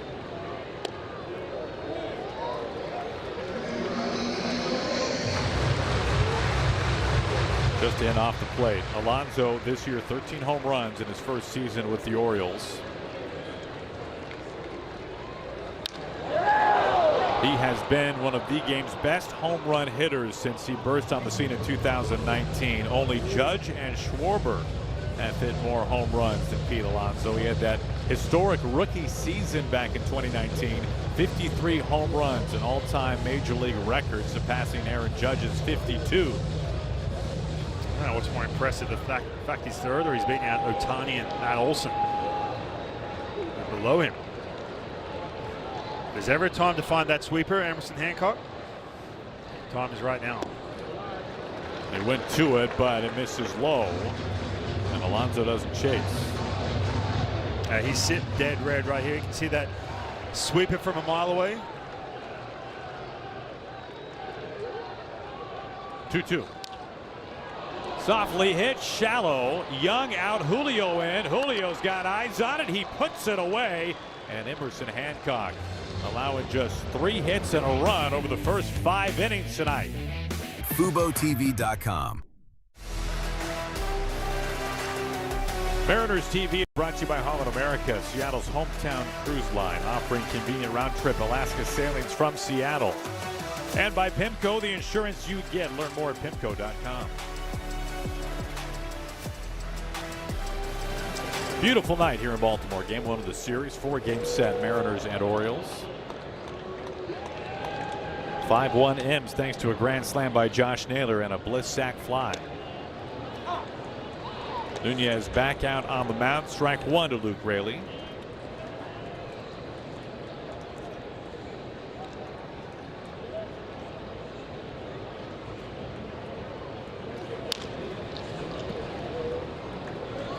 Raley behind 0-2.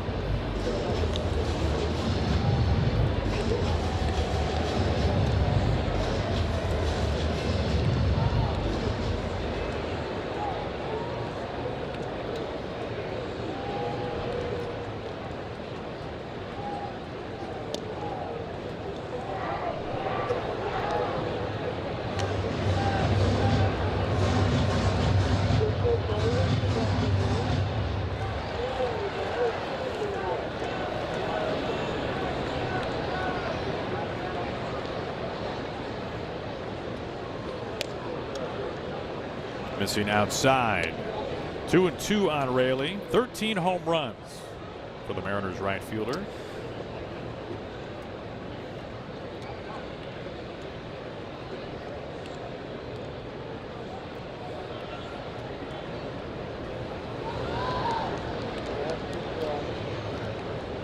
Home plate umpire is giving it a timer violation. Yes, he did. Timer violation. That is on Nunez. And the count goes to 3-2.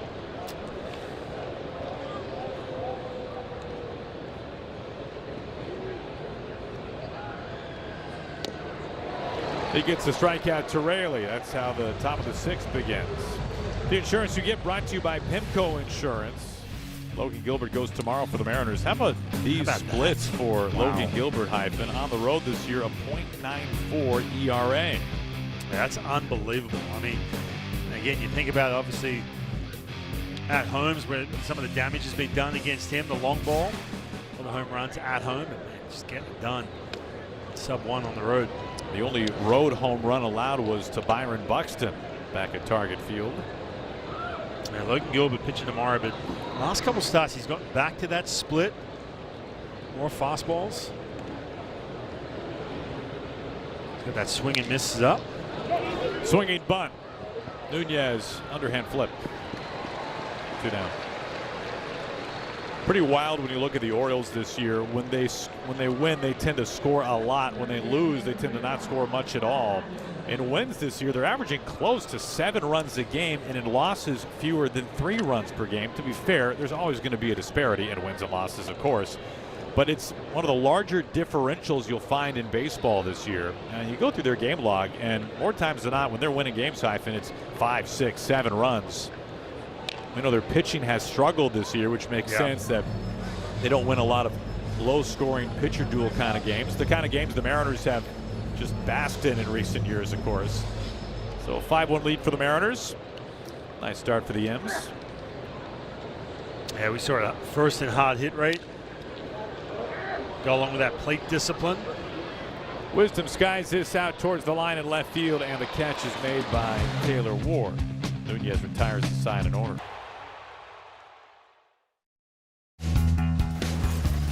Emerson Hancock lowering that ERA even further down. 1 run over just 5 innings today. Yeah, look, he wasn't as sharp today, but I want to go back to the 3rd inning. Look at this interaction here, right here with Johnny Parade. He waits for Pete Woodworth to come out, and he is taking charge right here. He stepped off a couple times before this, and just making sure that Johnny Parade is on the same page. Now, you can look at this and say, oh, you know, look, he's ripping him. You see Parade's reaction. He's like, yep, I hear you.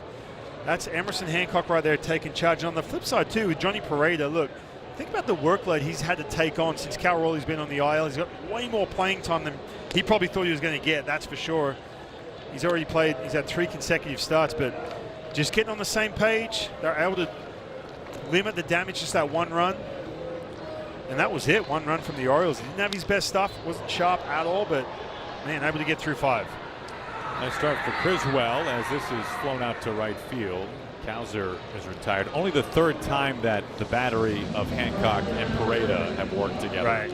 Yeah, and again, look, one of the reasons, big reasons why Johnny Pareda is getting all this playing time is because he's hitting the ball, right? He's hitting just under 300, hitting the ball well. However, it speaks volumes when he's literally he's pretty much caught every pitcher in this rotation, all 6 of them, multiple times now. And so that tells you there's enough trust there from your starting pitcher to walk in and say, look, I like throwing to Johnny. He's obviously really athletic behind the plate. But I tell you what, Emerson Hancock, man, I love seeing that. We hear him in post-game interviews. He's deflecting compliments left, right, and center. He's got a force field around him. Anytime someone says, hey, Emerson, you're really good. But I love to see that. They're just so competitive, taking charge. And they got it done in that inning, though. Pete Alonso just a sac fly.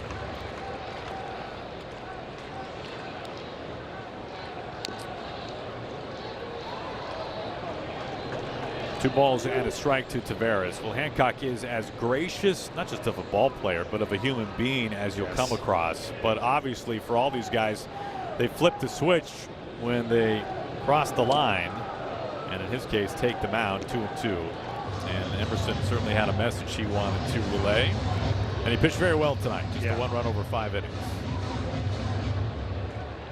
When you have a 2.80 ERA, it's tough to drop that down. Beyond that, it's a lot easier for it to go up, but now a 2.74 earned run average for Hancock after his outing tonight.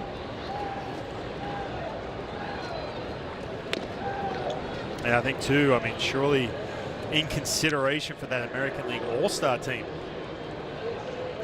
A challenge coming here. Pareda's challenging this.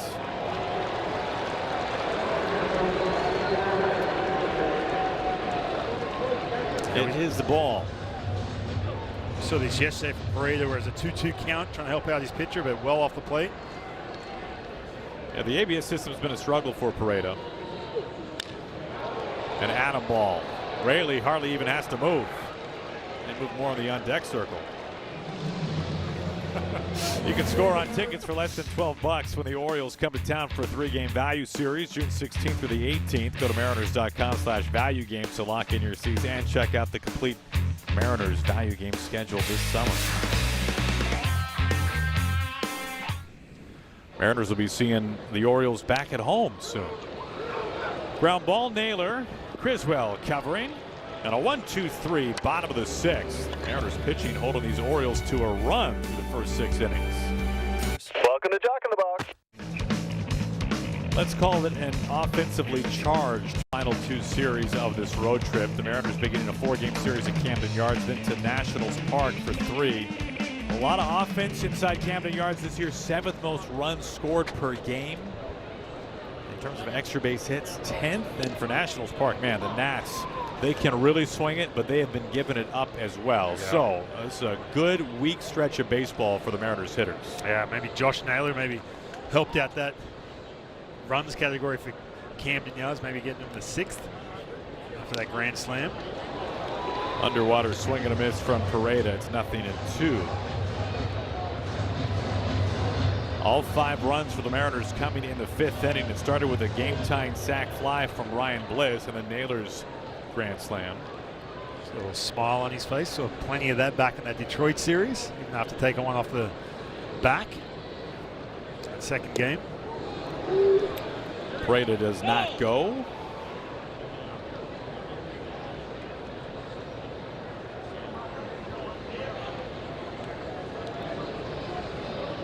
Johnny choking up with 2 strikes.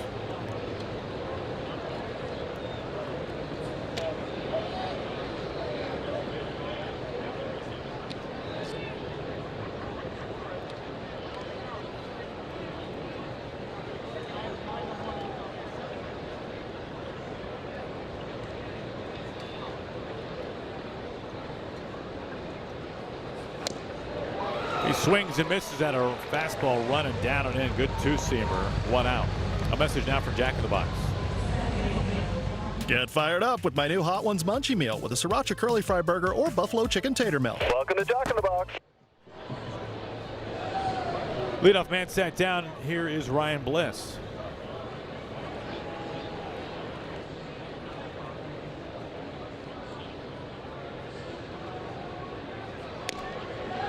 Up high with a fastball, ball 1. Nunez has been out there since the 5th, and with that in mind, Albert Suarez is warming up inside the Orioles bullpen. And Ryan Bliss getting it started in that big inning, that sac fly. Very similar to that right there with no one on base. Flies out to Tavares in right field, 2 down. I'll tell you what, Leody Tavares was not a Mariner for very long. He came over to the Mariners side of things today, shook everybody's hand, said hello, big smile on his face. Nice move by Leody. Won a World Series with the Rangers, was let go by Texas, picked up by the Mariners, did not work out, and now finds a home here in Baltimore. Had a chance to catch up with some friends as well on the Mariners side of things before first pitch. He and Julio. A couple of guys who can really flag it down in the outfield right there. I'm not going to lie. I mean, I forgot he was a Mariner for. That's why I asked you how long it was until this afternoon. 3 years, Ryan. Played in 500 games. Or 30 some. Can Brad back you up on that? Like 11-game hit streak now for Young. He singled his last at bat. That one in the dirt. Yeah, Mariners took a flyer on Leody Tavares. And we're hoping that he could fix some of his hitting woes with the M's. He was really struggling offensively with the Rangers. That's why they parted ways.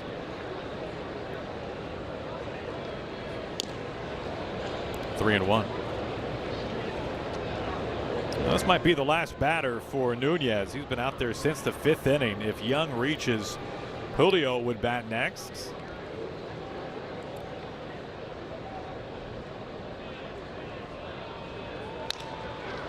Ground ball over to Alonso at first base. And the side retired. Nunez sits him down 1-2-3 for the 2nd straight inning. It's time to stretch here in Baltimore.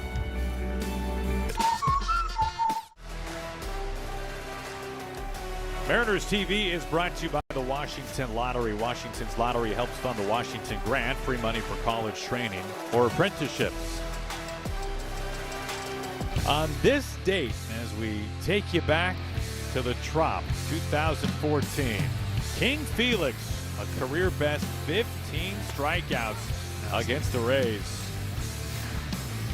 I remember hearing the rain pound down on the roof of the Trop that day, as Felix was just racking up one punch out after another. Well, wouldn't you know it? There it is. He remembers that day back in 2014. The one guy. Great job, crew. Yeah, good find. It's got the throwback. I think it's a Randy fan. Is that a Rosarena Rays jersey? Maybe, yeah. Could be. 1 and 2. Well, Felix had such an enormous jump year over year from year 1 to year 2 in the Hall of Fame voting. His first year, he received just 21% of the vote. And then this winter, making the jump up to about 46%. It's the largest rise 1 year to the next of a returning candidate since 1967. You need 75% of the vote to become a Hall of Famer. So very encouraging signs for the King to one day be in the Hall. He had 6 years where he had Cy Young votes. Top 10 in Cy Young, 6-time All-Star. Career 3.42 ERA, 2,700 innings. Leadoff walk, not what Criswell was hoping for. He had a 1-2-3-6, but first man reaches here in the 7th. Had that quick 6th inning. He's been good all year long. Had a rough one yesterday. We know about that come from behind win for the Detroit Tigers beating the Mariners, but Just trying to bridge that gap. You see Matt Brash warming up. This game is still relatively close, especially with the Orioles offense. Brash warming, Alexander the batter.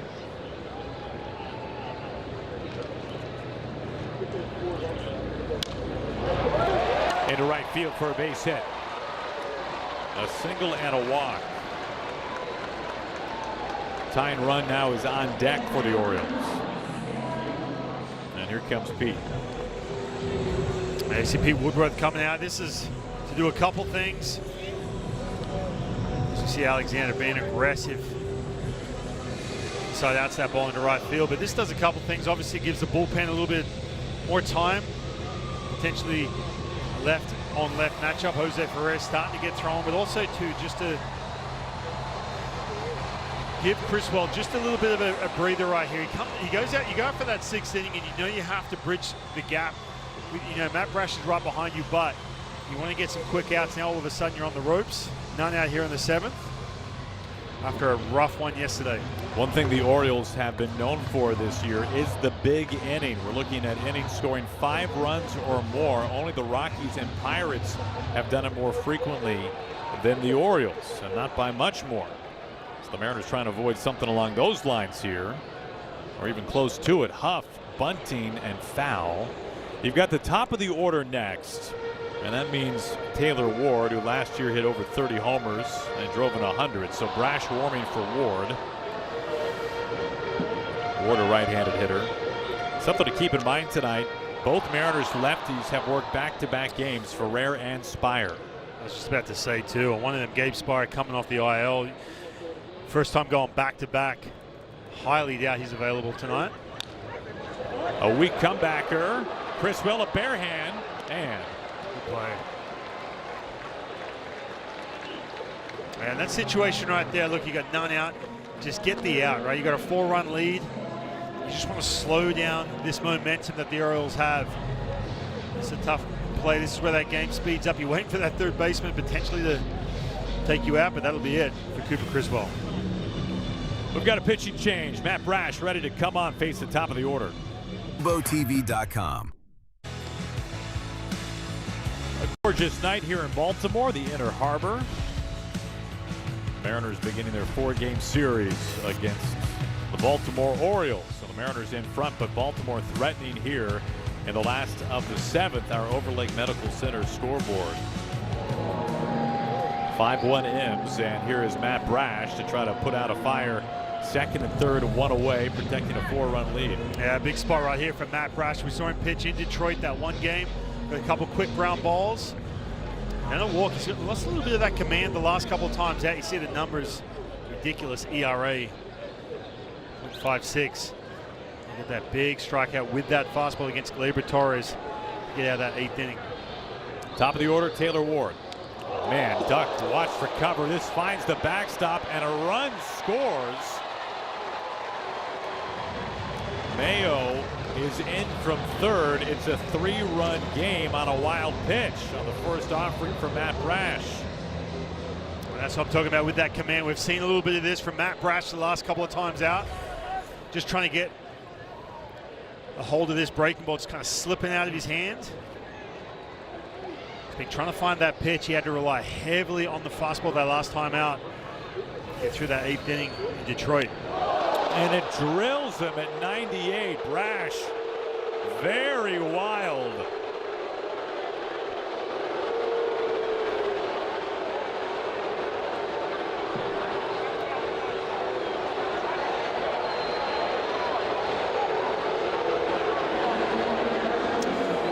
Now Brash is going to have to lock this in fast now. Yeah. He has sprayed it twice with great consequence. Yeah, you got to find it quick. The reason why, look at that ball just slipping out the side of his hand right there and running in to Taylor Ward. Yeah, but you mentioned some of the usage. Gabe Spire went back-to-back in Detroit. Jose Ferrer went back-to-back as well. There it is. You had Munoz, who struggled yesterday. Had to throw 19 pitches. Gunnar Henderson at the plate. A dead red hanging slider, but fouls it back 0-2. And not to mention too, Goldie, the fact they're down a man in that bullpen because they're going a 6-man rotation. It's all Matt Brash right here. Henderson with plenty of power, tying run at the plate. 0-2. Ground ball and foul.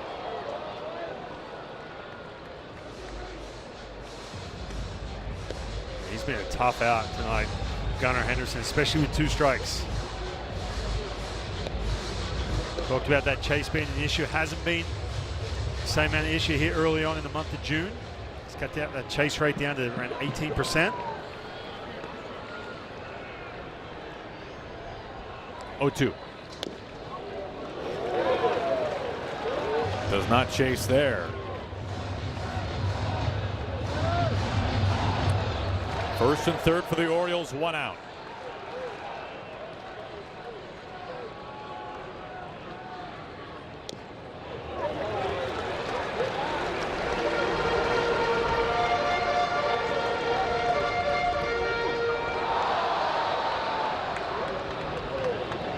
There is a fair amount of swing and miss this year with Henderson, but also plenty of pop. Rare changeup from Brash. They're just staying in that at bat.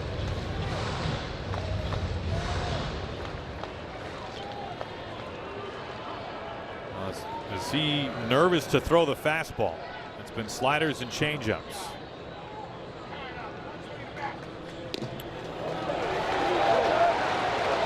Yeah, this makes it tough too. Matt Brash, he's known for that big breaking ball, right? But Gunnar Henderson in this situation, he keeps missing with that slider. So essentially can eliminate that pitch, especially with 3-2 count.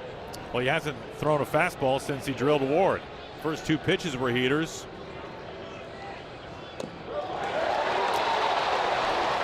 The bases are loaded.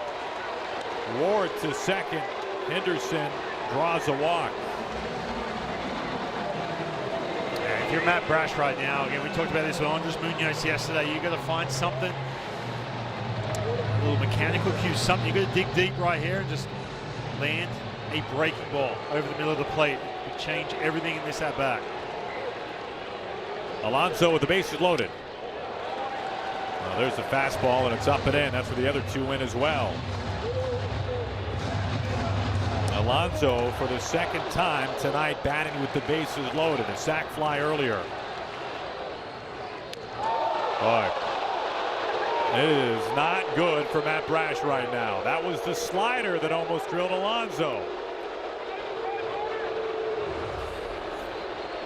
And you need the reaction from the crowd too. I mean, they're looking up to see what pitch it is up on the scoreboard, knowing it's not intentional. It's just Matt Brash just not getting a grip. Nobody is, breaking ball. Ferrer is just beginning to move now. You saw Pete Woodworth and Trent Blank going to the phone over there. He doesn't take long. 3-0. He has not been able to throw anything for a strike.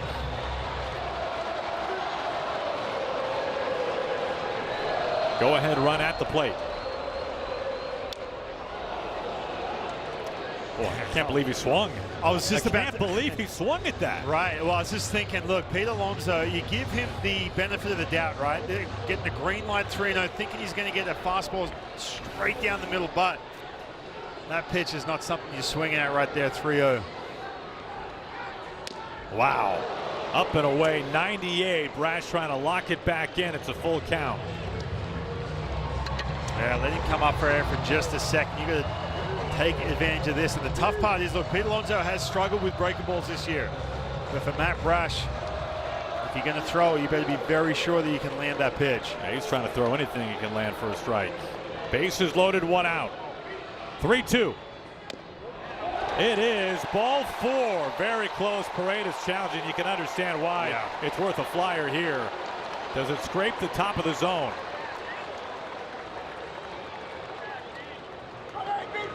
Wow. Oh, wow! What a huge win for Pareda and a huge out for the Mariners. Brash gets just enough. Yeah, this is huge. There was a little bit of hesitation too from Pereira right there. He's like, hold on a minute. When he waited for the call, he said, no, I have to try and challenge this. He may not have believed in himself, but able just to graze the top of that strike zone. Think about this, too. Look at Alonso's reaction. Big reason why he was down 3-0. And he swung. He got the green light on that 3-0 fastball, fouled it off. Gave Matt Brash just a breath of air and able to come back in that at-bat. Well, interesting, they don't go to Ferrer. Lefty here, Cowser. Yeah, this is really interesting. Getting Ferrer going back-to-back days, but he is getting hot. Ground ball. Bliss has it. Short toss. Naylor to the bag. What an inning it turns out to be for Matt Brash. It was going down fast, and somehow Brash gained some altitude and lands it safely. Mariners lead after 7. Hardware, folks. Instead of a bases loaded walk, this was strike 3. And you can see Brash. Brash is like, please try and overturn that. Look at Alonso. Frustrated. There's nothing, I mean, there's nothing you can do about it, right? Showing up on that ABS system. Albert Suarez is the new pitcher, veteran right-hander facing Julio. Well, thank goodness for the ABS right there. How different could that inning have gone? Yeah, and how big was it too, just to have that challenge left over late in the game for a moment like that. Right back up the middle to a knee. Holiday's there. 1 out. That brings up Josh Naylor. Tonight's Chevy Silverado drive of the game. This grand slam. Look at that swing. Fastball up and in, keeping the hands inside that pitch. Just deep enough. Need to throw that ball back. Grab that try. Yeah, we're talking about this with Johnny Pereira in that Detroit series. He did it early in the game today too, where it was a 2-2 pitch. Well outside the strike zone, but trying to steal the pitch for his pitcher. But man, no bigger time than right there, that's for sure. Naylor showing bunt as Mayo came crashing in. Yeah, in real time, you really thought that that challenge from Pereira was just kind of a desperation courtesy challenge. And I think he thought it too. Maybe it was. Yeah. Rolled over, Holiday ranging, and he can't come up with it cleanly. A 1-out base runner for the Mariners. Naylor's second hit tonight.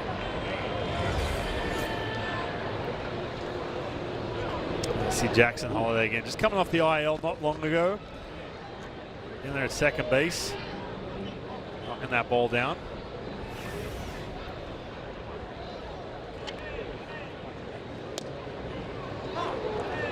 Strike 1 to Randy.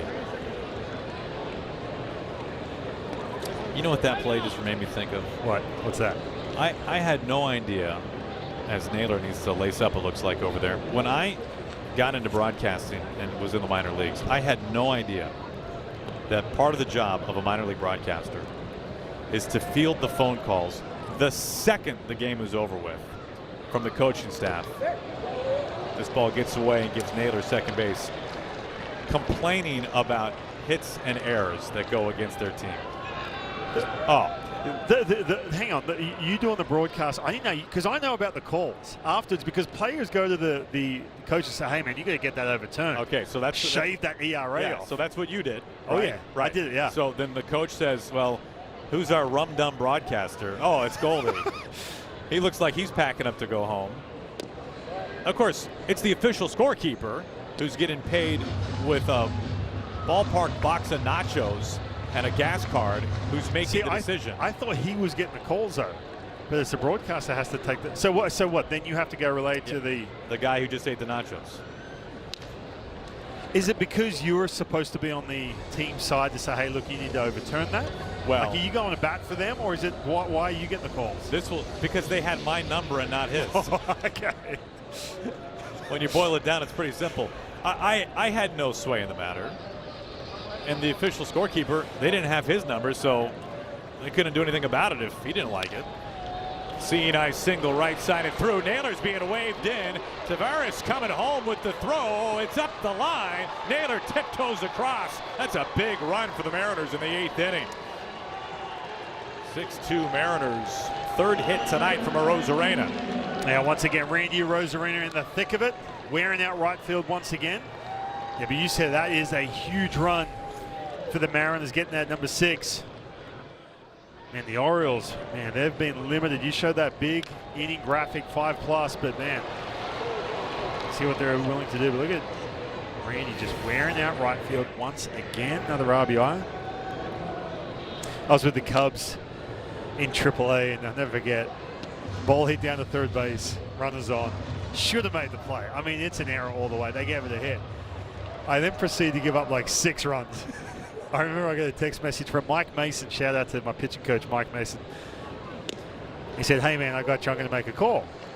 And I didn't know what he was. I was like, is he talking about turning the, because knowing my ERA would have gone through the roof, right? I wasn't happy with the way I pitched. He texted me back as, "Hey, we're all good."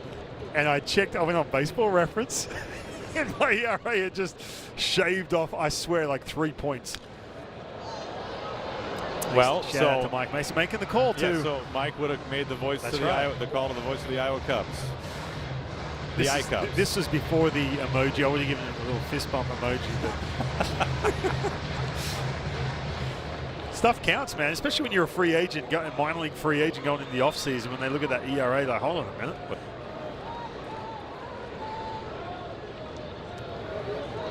One out, one on, a move, and Randy back in standing. Were you hooking up your guys or what on your team? Were you pretty good at going to bat? There is no hooking up.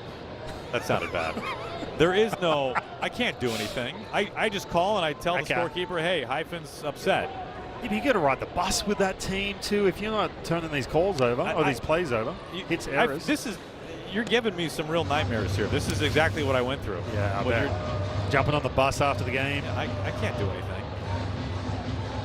I'm powerless. At 6'5" pitchers, ERA just went up 3 points, and Goldie couldn't turn it over. Should have been an error. All those unearned runs. Randy taking off for second, pitch low. He is safe. Number 19 for Randy. Swiping bags left and right. They want a challenge. Yeah. It looked like the throw, good throw from Sam Huff behind the dish. Didn't get a great jump. He's checking in, thinking, man, I got to get moving. Well, it looks like they got a point here. Randy is walking to the dugout. Well, he's not going to bat for himself right there, that's for sure.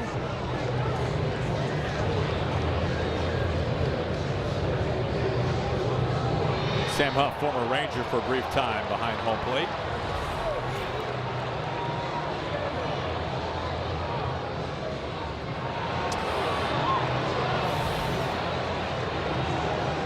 Randy's only been caught 2 times this year. He is 18 for 20.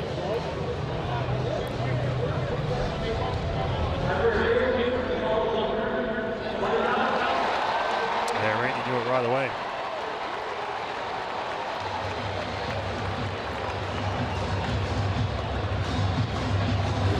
I talked about the jump. You mentioned the fact he hadn't been thrown out a whole lot, but perfect throw right there from Sam Huff.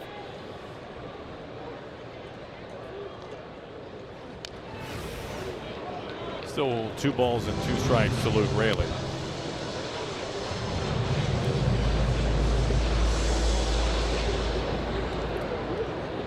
Unfortunately for Randy, his second out of the base paths tonight.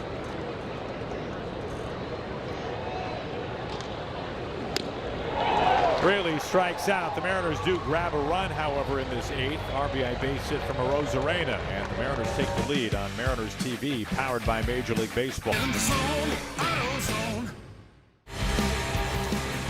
Brad Adam with you here once again in Baltimore from the Ford Sports Desk. All eyes on Cal Raleigh and the Miners yesterday, but how about the series from Lazaro Montes, a 6-game series against Corpus Christi? This is last night. Well, that's a Cal Raleigh single once again, but for Laz Montes, oh my gosh.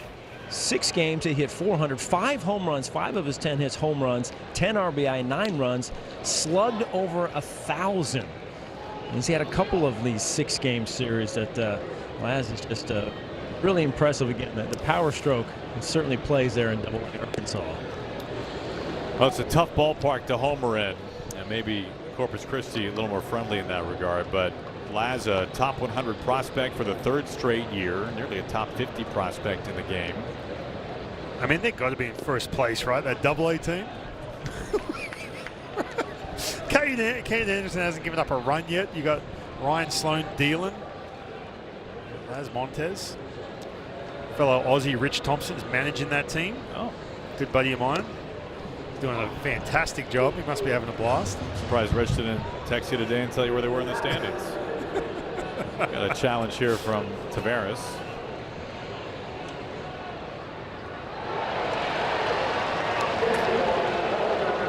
It's a ball. 3-1. I've just seen a couple big misses on this road trip. Nice challenge him. Ball's well outside the strike zone. Raley comes in, lays out, can't make the catch. Tavares is aboard. And it's a good effort from Luke Raley, just unable to glove it. But this is such a tough play because if this gets past you, especially with Tavares with enough speed to turn that into a leadoff triple. Now Bizzardo pitching here in the 8th. 4-run lead. It's got me thinking. I saw Bizzardo coming out in the 8th inning, and then obviously you got the 9th, and Andres Munoz struggling. We did talk to Dan Wilson before the game just about some of the questions was about Andres Munoz and moving forward because he has had some of the struggles. Yeah, but you look at the game, if it stays the way it is right now, 6-2, you got a 4-run lead. You get Munoz back on the horse out there with a little bit more of a buffer. You can see him moving around, running some sprints out there, getting ready to pitch. This might be a good spot maybe to correct some things.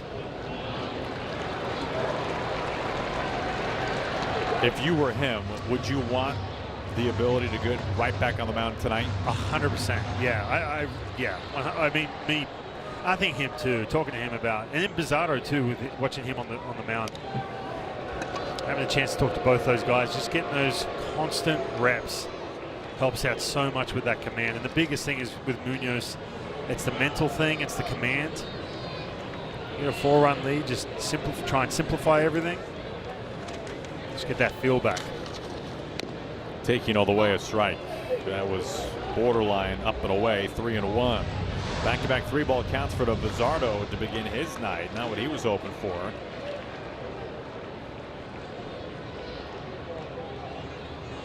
Tavares takes off. It is a ball 4.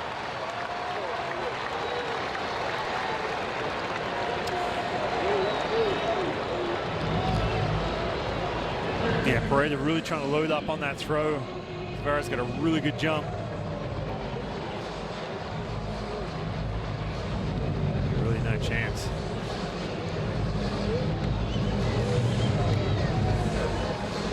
First and second. Here is Mayo.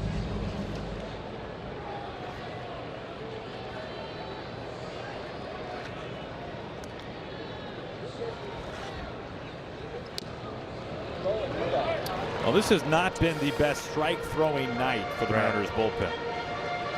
Yeah, even with Emerson Hancock early too. They didn't walk a ton of guys, but trying to find that command. But yeah, Brash struggled last inning. Bizzardo trying to find it.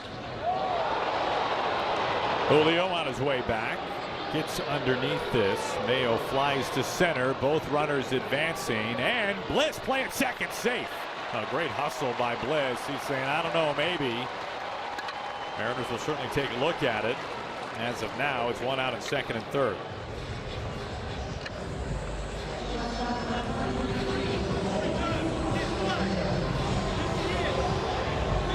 No challenge.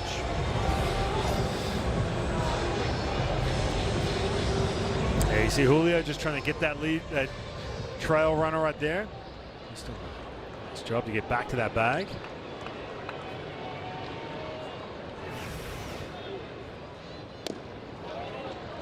Just misses. Bizzardo palms up. You know, we've seen Bizzardo do this once before this year. I don't remember him ever doing it prior to this season. He's showing a little emotion to our home plate umpire. It was close, but it also was a ball.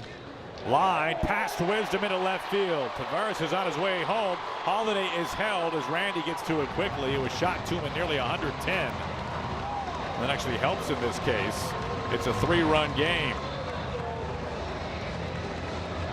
Yeah, the fact the ball was hit that hard right there from Alexander, down and in, drives his ball, and again, just with that, how quick it got to Randy, Jackson Holiday unable to score.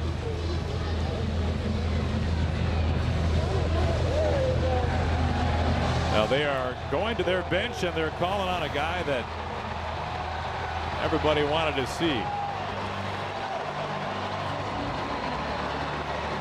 Sawa Basayo, the only left-handed bat. And what's Dan talking about here? Dan seems pretty animated.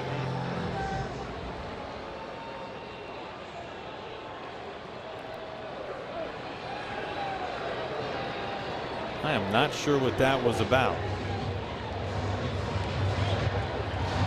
Basayo, the only lefty bat on the bench. 9 home runs, batting close to 270. Ball 1.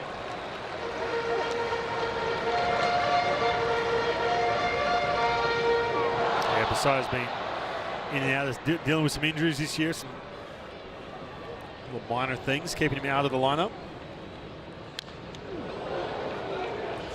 Well, he has been hot over the last month. 1 ball and 1 strike. Dangerous hitter at the plate.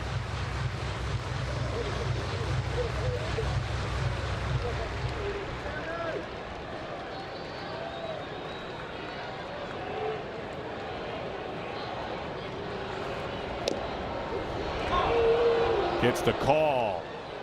Challenge coming.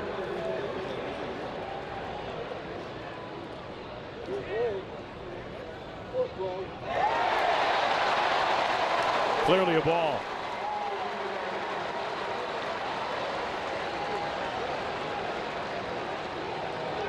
Basayo just 21 years old. Tying run at the plate with 1 out of the 8th. Deep. Center field, Julio in front of the warning track. Ballpark will hold it. Holiday comes home. Play at second. Tripped up and out at second base. The run at home counts. Bliss drops the anchor on top of second. Alexander is out. No challenge from the Orioles. It's another bend but not break kind of inning for the Mariners. Yeah, and this is big that you're going hard to the plate. If you're just cruising in, that run doesn't score, but ooh, man. Good job getting that tag. I don't know about that. Yeah, we have a challenge. I don't know if this is challengeable, but Dan has asked, I don't believe it is. Dan is asking the umpires to huddle and talk.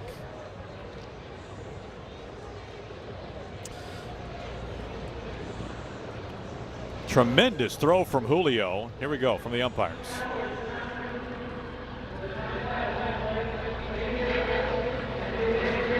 Inside the 15 seconds. So this is challengeable. I'm curious why the umpires huddled first. If that's the case, Craig Alvarez is coming out. And it's going to be big here again. Look, the Orioles have been threatening all night long. Plenty of hard contact, plenty of those fly balls that just within feet of the fence. Another look and see if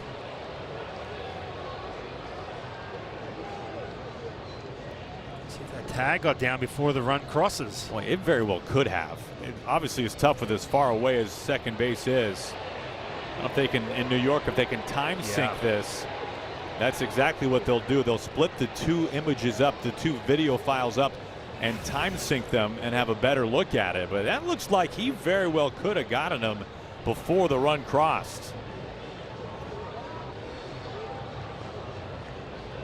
I mean, how many close calls have there been in this game? How different this game could be if not for a matter of inches on this play or this pitch. Right. And again, with that too, another fly ball deep in the outfield. Just a lot of these balls have just been hit deep into the outfield. Even back in that first inning, Luke Raley made that catch up against the wall, but see if they sync that up back in New York and make the right call here. Let's find out. After review, the call is overturned. No run scored. Wow. Dell retains the Oh my gosh. What a turn. Julio with a hose. Pizzardo very happy. Hoisting Julio to the sky. The Mariners hold a 6-3 lead. Yeah, show off that arm, Julio. There are trucks, and then there's the 2026 GMC Sierra, with the capability to handle what life throws your way. That's the GMC Sierra, leading. Legendary moments start with a light. It's Miller time. Well, we're sorry we've missed the first two pitches here in the ninth inning after going to break late, showing you the angles there that we could on that incredible overturn by the Mariners. 2-1 now on Dom Canzone. And what a change in this game. New York ruled correctly that Julio's throw to second base got the out there before Holiday crossed home plate. 2 balls and 2 strikes to Canzone. Yeah, credit to Jackson Holiday too. He was moving down the line, right? Usually a play like that, you think to yourself, this is plenty deep. I can kind of take my foot off the gas a little bit to score right here, probably knowing that Julio's going to try and keep that runner out of scoring position. He was motoring too. Just a really good throw. I can't remember that type of challenge ever taking place in a Mariners game. To sync up with before he's foot. When I saw the umpires huddling, I assumed that it meant it was not a challengeable play. I'm obviously not thinking of something. I'm not sure why exactly the umpires would meet first and then go to New York, but for whatever reason they did, and that's fine. But going through that, how grateful we can all be, and especially in this case, but that is a reviewable play. There is the technology to do it, and because of that, it only makes sense that it can be reviewed, and it was very successfully. This is out to the gap, right center field, and it bounces to the base of the wall. Canzone is into second base. That's his 3rd time aboard his 2nd hit. We take you back to that play. Here's the best angle we have for you. The tag on the left is just in the screen. That is Bliss's glove on Blaze Alexander. You can see Holiday's foot is in mid-stride, about to touch down on top of home plate. That is how close it was to a run scoring and the inning continuing. And it was funny too, Julio's reaction after that. He couldn't believe it. He's like, hold on a minute. I beat the runner with that throw. And then Pizzardo was picking him up, loving the fact he was shaving that run off that ERA as well. But think about from the Orioles' perspective, thinking about yesterday, that play that pretty much turned that game around where they got that loss against the Blue Jays with the runner, with Ernie Clement running outside the baseline. And then a play like that. Now, I know that wouldn't take the lead, I get it. But I did talk about this with Andres Munoz, who is warming up in the bullpen as we speak, right? Given a little bit more pad. After a rough outing yesterday, a 3-run lead is much different to a 2-run lead when the inning would have still been going on in that 8th. So it looks like we will see Munoz try and close this one out. Back on the horse.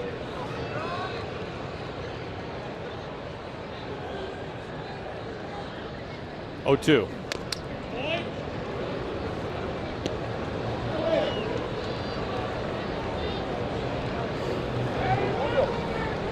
Base hit can bring home a very important run for the Mariners.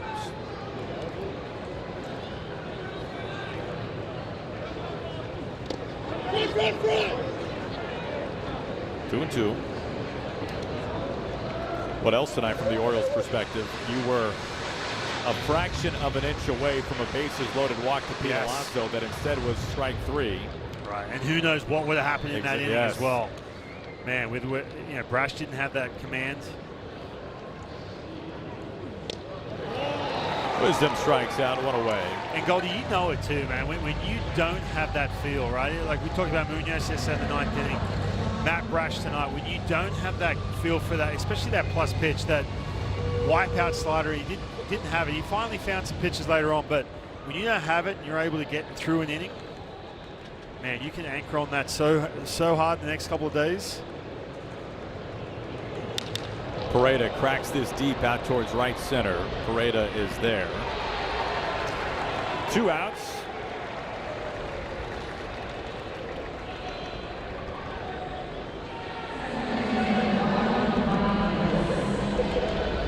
Well, you know what else tonight for Ryan Bliss?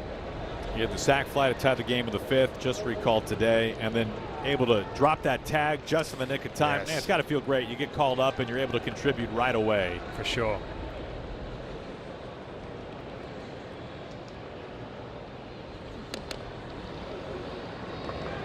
Yeah, just getting another chance too. Look, he's had some injury issues that's kind of kept him off the radar here with his team.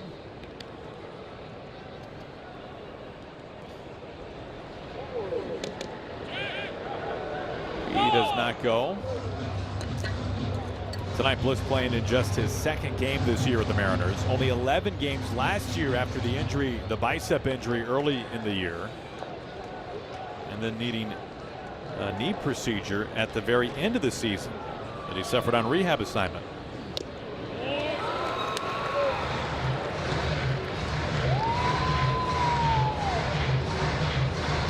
Yeah, driving another one right here. Something you can handle.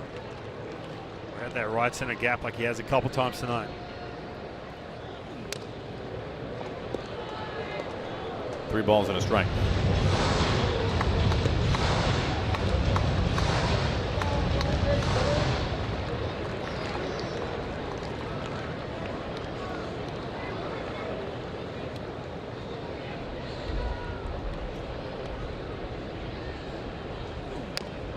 He walks. Suarez spraying a couple on that at bat.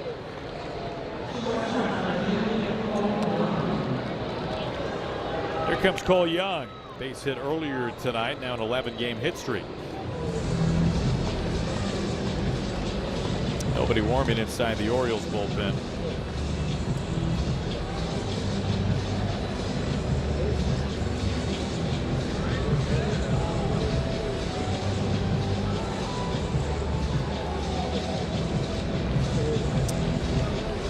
Young 1 for 4 tonight.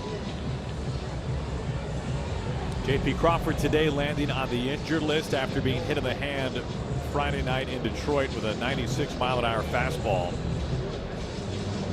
With J.P. on the IL and out of the lineup, Colt Emerson was the original starting shortstop tonight. Colt had some form of a back injury prior to the game during early work on the field today. Sure, we'll hear more from Dan Wilson about that afterwards. Hopefully Colt can get back in there tomorrow.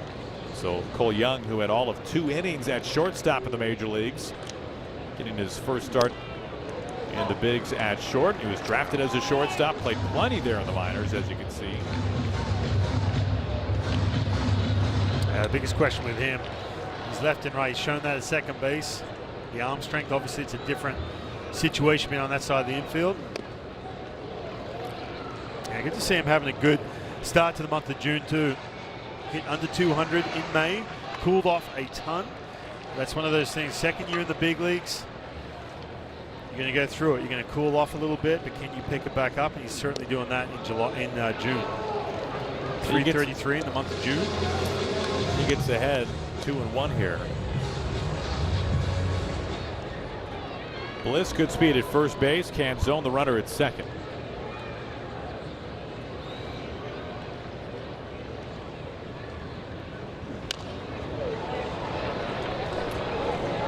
Good one to hit there, fouls it back, 2-2.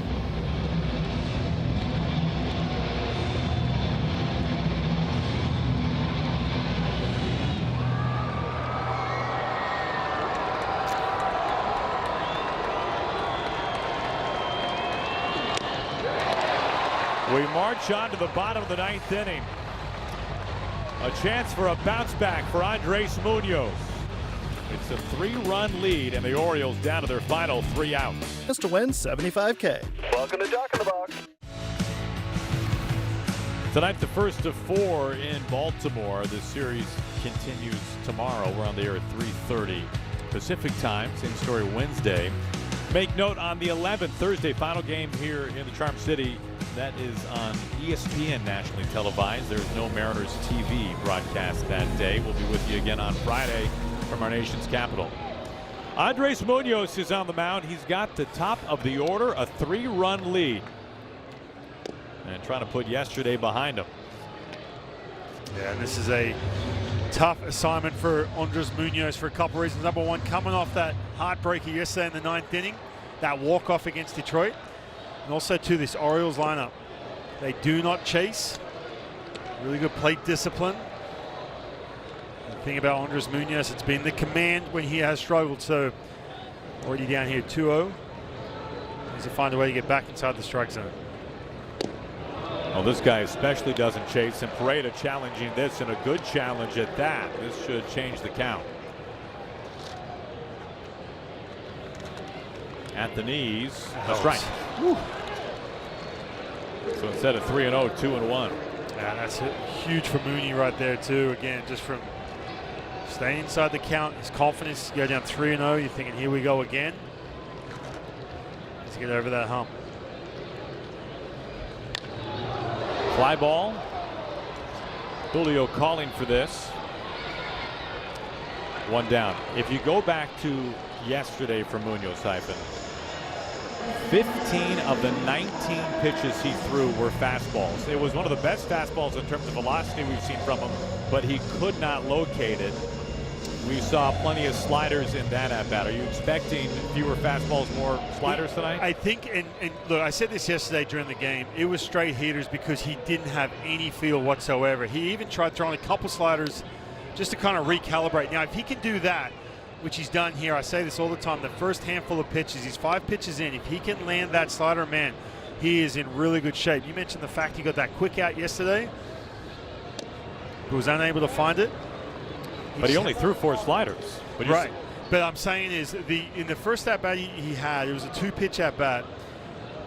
He threw a slider and a fastball, and he was able to get that quick out. But he still didn't have that good feel for it. But my point is this, and if he can, he just threw that slider in the strike zone. That one was below. And now he's got that feel where, again, doesn't have to be perfect, but it has to have that feel where your hand's on top of that ball and you're going through the pitch. You have that, man, your confidence goes through the roof. You feel like you can take a breath and start executing. Well, that one really backs up on him. But this is the challenge again. You go throw the 2 good ones, one slips out. You have to find your way. It's like, all right, how can I anchor on the couple sliders that felt really good? Because that's his bread and butter. When he lands that pitch, man, he is unhittable. Not breaking how he wants it to. And this is what happened yesterday. All of a sudden, he just reverted to that fastball middle of the plate.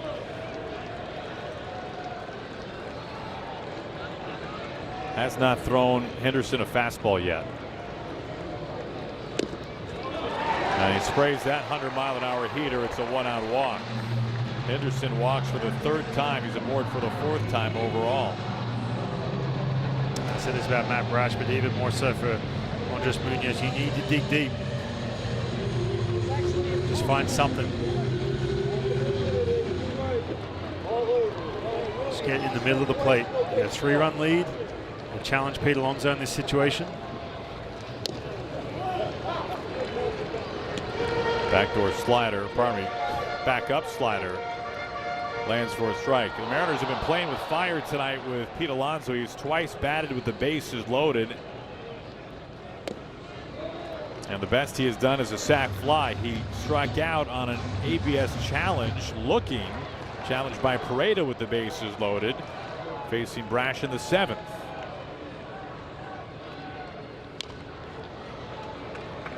One and 2. 13 home runs for Alonso. Again, breaking balls, that's a pitch he has struggled with this year. Hit 193, slugging only 289. Tying run on deck.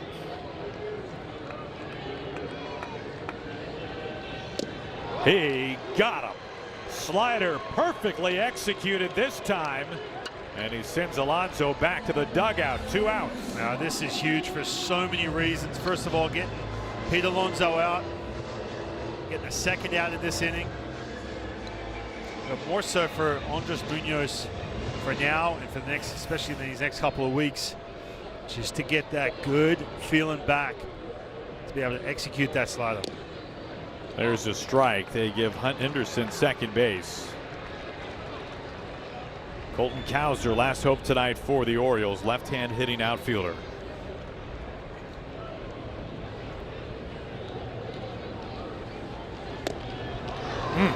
That one disappeared. 0-2.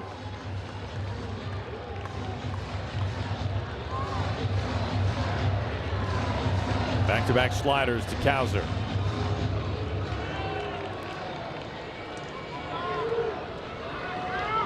Munoz trying to put the finishing touch on a Game 1 win for the Mariners.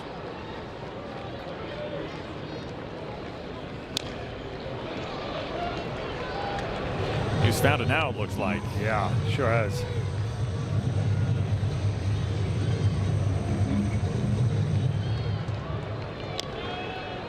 Three good ones to Cowser. Trying to finish him off here.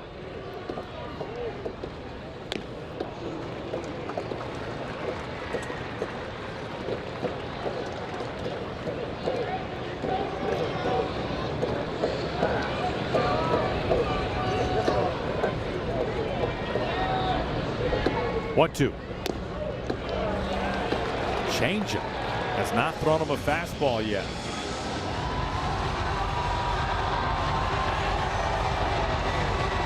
Yeah, you think especially the velocity he showed yesterday, hitting 101. You can go top rail right here and get that swing and miss. Hey, put him away. That's the ball game. Munoz locks it down. The Mariners take Game 1.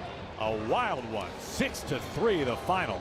Yeah, and you can see the reaction on Andres Munoz's face, how good that feels after yesterday when you had no feel for that slider. He had it tonight. He became unhittable, but man, what a game for the Mariners. The bullpen, they bent, but they did not break. A little wobbly there for some of those innings, but Josh Naylor in that 5th inning getting that grand slam, that was really the difference. Man, a huge bounce back win for so many different reasons, Goldie, for this Mariners team here for night 1 in Baltimore. To the final out. And this is huge. We talked about finding that in the first couple of pitches of his outing. Can he get that slider? He had it. And this is nasty, man. When he has that pitch inside the strike zone and right below it, he just becomes unhittable. And you saw the reaction afterwards too, how fired up he is, how good that feels. He had to dig deep. He had that walk as well. He got over that hump, found something, was able to get the save tonight. 6-3 the final. Naylor driving in 4 of the runs on a grand slam. His first as a Mariner, the 3rd of his career. Young extends his hit streak to 11 games, paraded to 7, and Bliss, who was just activated today, recalled I should say, just his 2nd game of the year, a sac fly and a pretty critical defensive play that came late in this game. The Mariners were on the right side of so many remarkably close plays. Yeah, it was wild, right? A couple pitches that ABS came into play tonight. Obviously that big play at home where we had to sync up the tag at second before Jackson Holliday scored, but good for Ryan Bliss. Welcome back. Now the Mariners take Game 1. 6-3 the final score. Hancock going 5 strong, just the 1 run on 3 hits. And Ryan Bliss making an impact in his first game back. Time for our Fire TV winning moment. Speaking of Ryan Bliss alongside Brad. Oh, so nice to have you back. Welcome back to Seattle. What did Perry Hill just say to you? Nice tag. Yeah, nice tag. We'll talk about that one in the 8th inning in a second. But first, let's go to the 5th inning and the offense. The sac fly to tie the game at 1. Something just looking for a pitch up or just trying to get that run around any way you can? Yeah, no, he had a pretty good sinker going right there, and I just wanted to – the whole goal was to get something in the air. You know, get a fastball over the plate and just put something in the air, not try to do too much, and that's what I did. All right, so the game's tied at 1. You go to the 5th, you break it open. 7th inning, bases loaded. You make a play going to your left. make it look routine, but I'm guessing with the bases loaded, there's no routine play? Yeah, there's no routine play at all. Yeah, especially on the road, bases loaded in an environment like this. All ground balls are hard. And, one thing I take pride in is my defense and been working hard on that. And, made a good play, got a good hop, and, Bone teaches me everything. All right, let's go to Bone. I mentioned the tag, the eighth inning. You take a run off the board. Tell us about that play. Walk us through it and how you're able to get that tag to get that run off. Yeah, man, first and third, deep fly ball. I took a peek back, and I saw him tagging, so I was just yelling too. Julio made a great throw, and I just knew I need to get this tag down as soon as possible because I felt he was on me.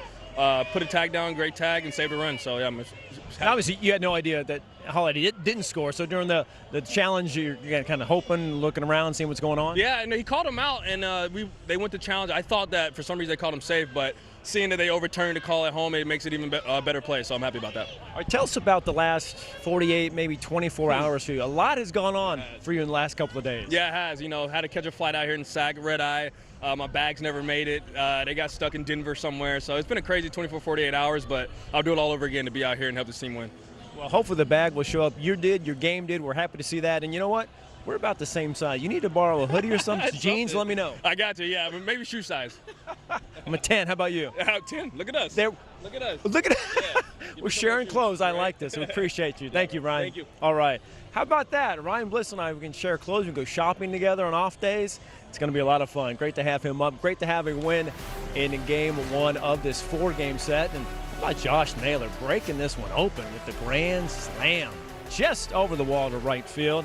Mariners TV post-game coming up.